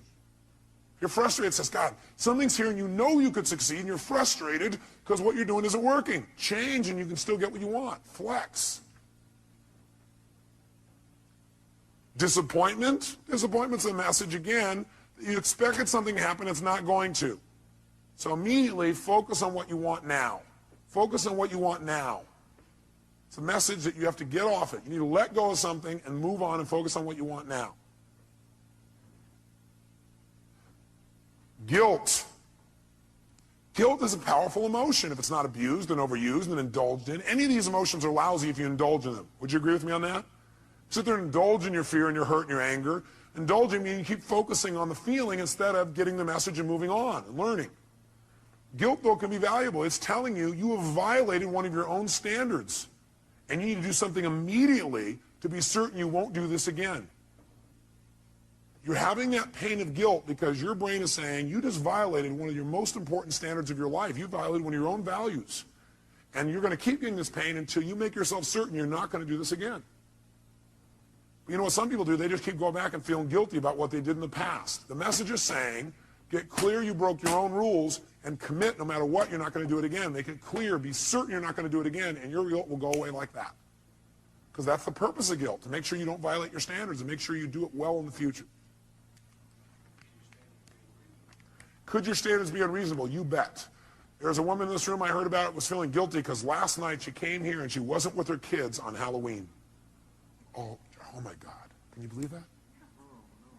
Let's all look at that person. I don't know where they are. Let's pretend we can see them and give them dirty looks. How dare you? Come on, everybody turn the person in. How dare you? And you know something's funny? We all have rules. Are rules always fair, yes or no? No. Sometimes we have totally unreasonable rules. Like in order to be successful, we have to change the entire world tomorrow, have everybody be happy all the time, have everybody love us at every moment, have our kids be thrilled, make $8 billion a year, right? It's going to be pretty hard to meet that rule. So sometimes the feedback you're getting about frustration or disappointment is, sometimes it's saying, you got totally unfair rules for yourself. Sometimes when you're angry, you may be saying, your rules are too stringent for other people. Maybe you need to remember about those people with quintuplets. Have a few less rules. You have a lot less anger. Does that make sense? 7, if you feel overwhelmed, helpless, or depressed. Overwhelmed, helpless, or depressed, that's a message. And the message that your brain is giving you is you're over-chunked. What people usually say is, oh man, there's too much, I got to change everything in my life. You can't change everything in your life at one time. Do it a step at a time. Where do you start? Where you are. Sit down and reprioritize. Overwhelmed or depressed says, sit down and prioritize. That is, just write a list of what's most important for you to do. What could you do right away to start feeling better? What could I do right away to start feeling better? What could I do to take control right away? It won't solve it all. What could you do? Make a list in order. And then go do the first one. Take action. This is saying, overwhelmed is saying, you got to stop trying to do everything at once. You need to make a list of what you need to do and do one thing well. As soon as you do that one thing well, you'll feel like you're in control of your life. You keep one commitment to yourself, and all of a sudden you feel good again. You start feeling like you're in control. You don't feel depressed anymore. How many buy this theory? I tell you, if you do it, it'll work. Feeling alone. All that is a message that you need to connect with people. You need to change the way you're doing it. Right now, you're perceiving you're alone. Change what your perception is. You need to change your action. Go out and meet somebody. Go out and talk to somebody. Go out and initiate. Go out and be more loving. Right? So if you're feeling alone, it means, hey, go out. It means you need to connect with another human being. And 9, if you feel inadequate, that's a message that you need to change your standards because you're being unfair to yourself, or get committed in mastering this area. Change your standards. Some people they feel inadequate unless they're perfect at something the day they start it. How many were great the first day that you ever tried to tie your shoes? Nah.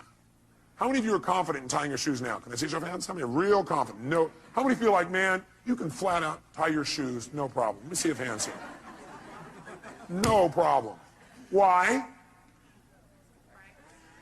That's right, because you do it all the time. So you do anything you do over and over again, you get good at. If you're feeling inadequate, it may be because your standard is you're trying to be perfect the first time. You're not going to be perfect the first time. How dumb. Okay?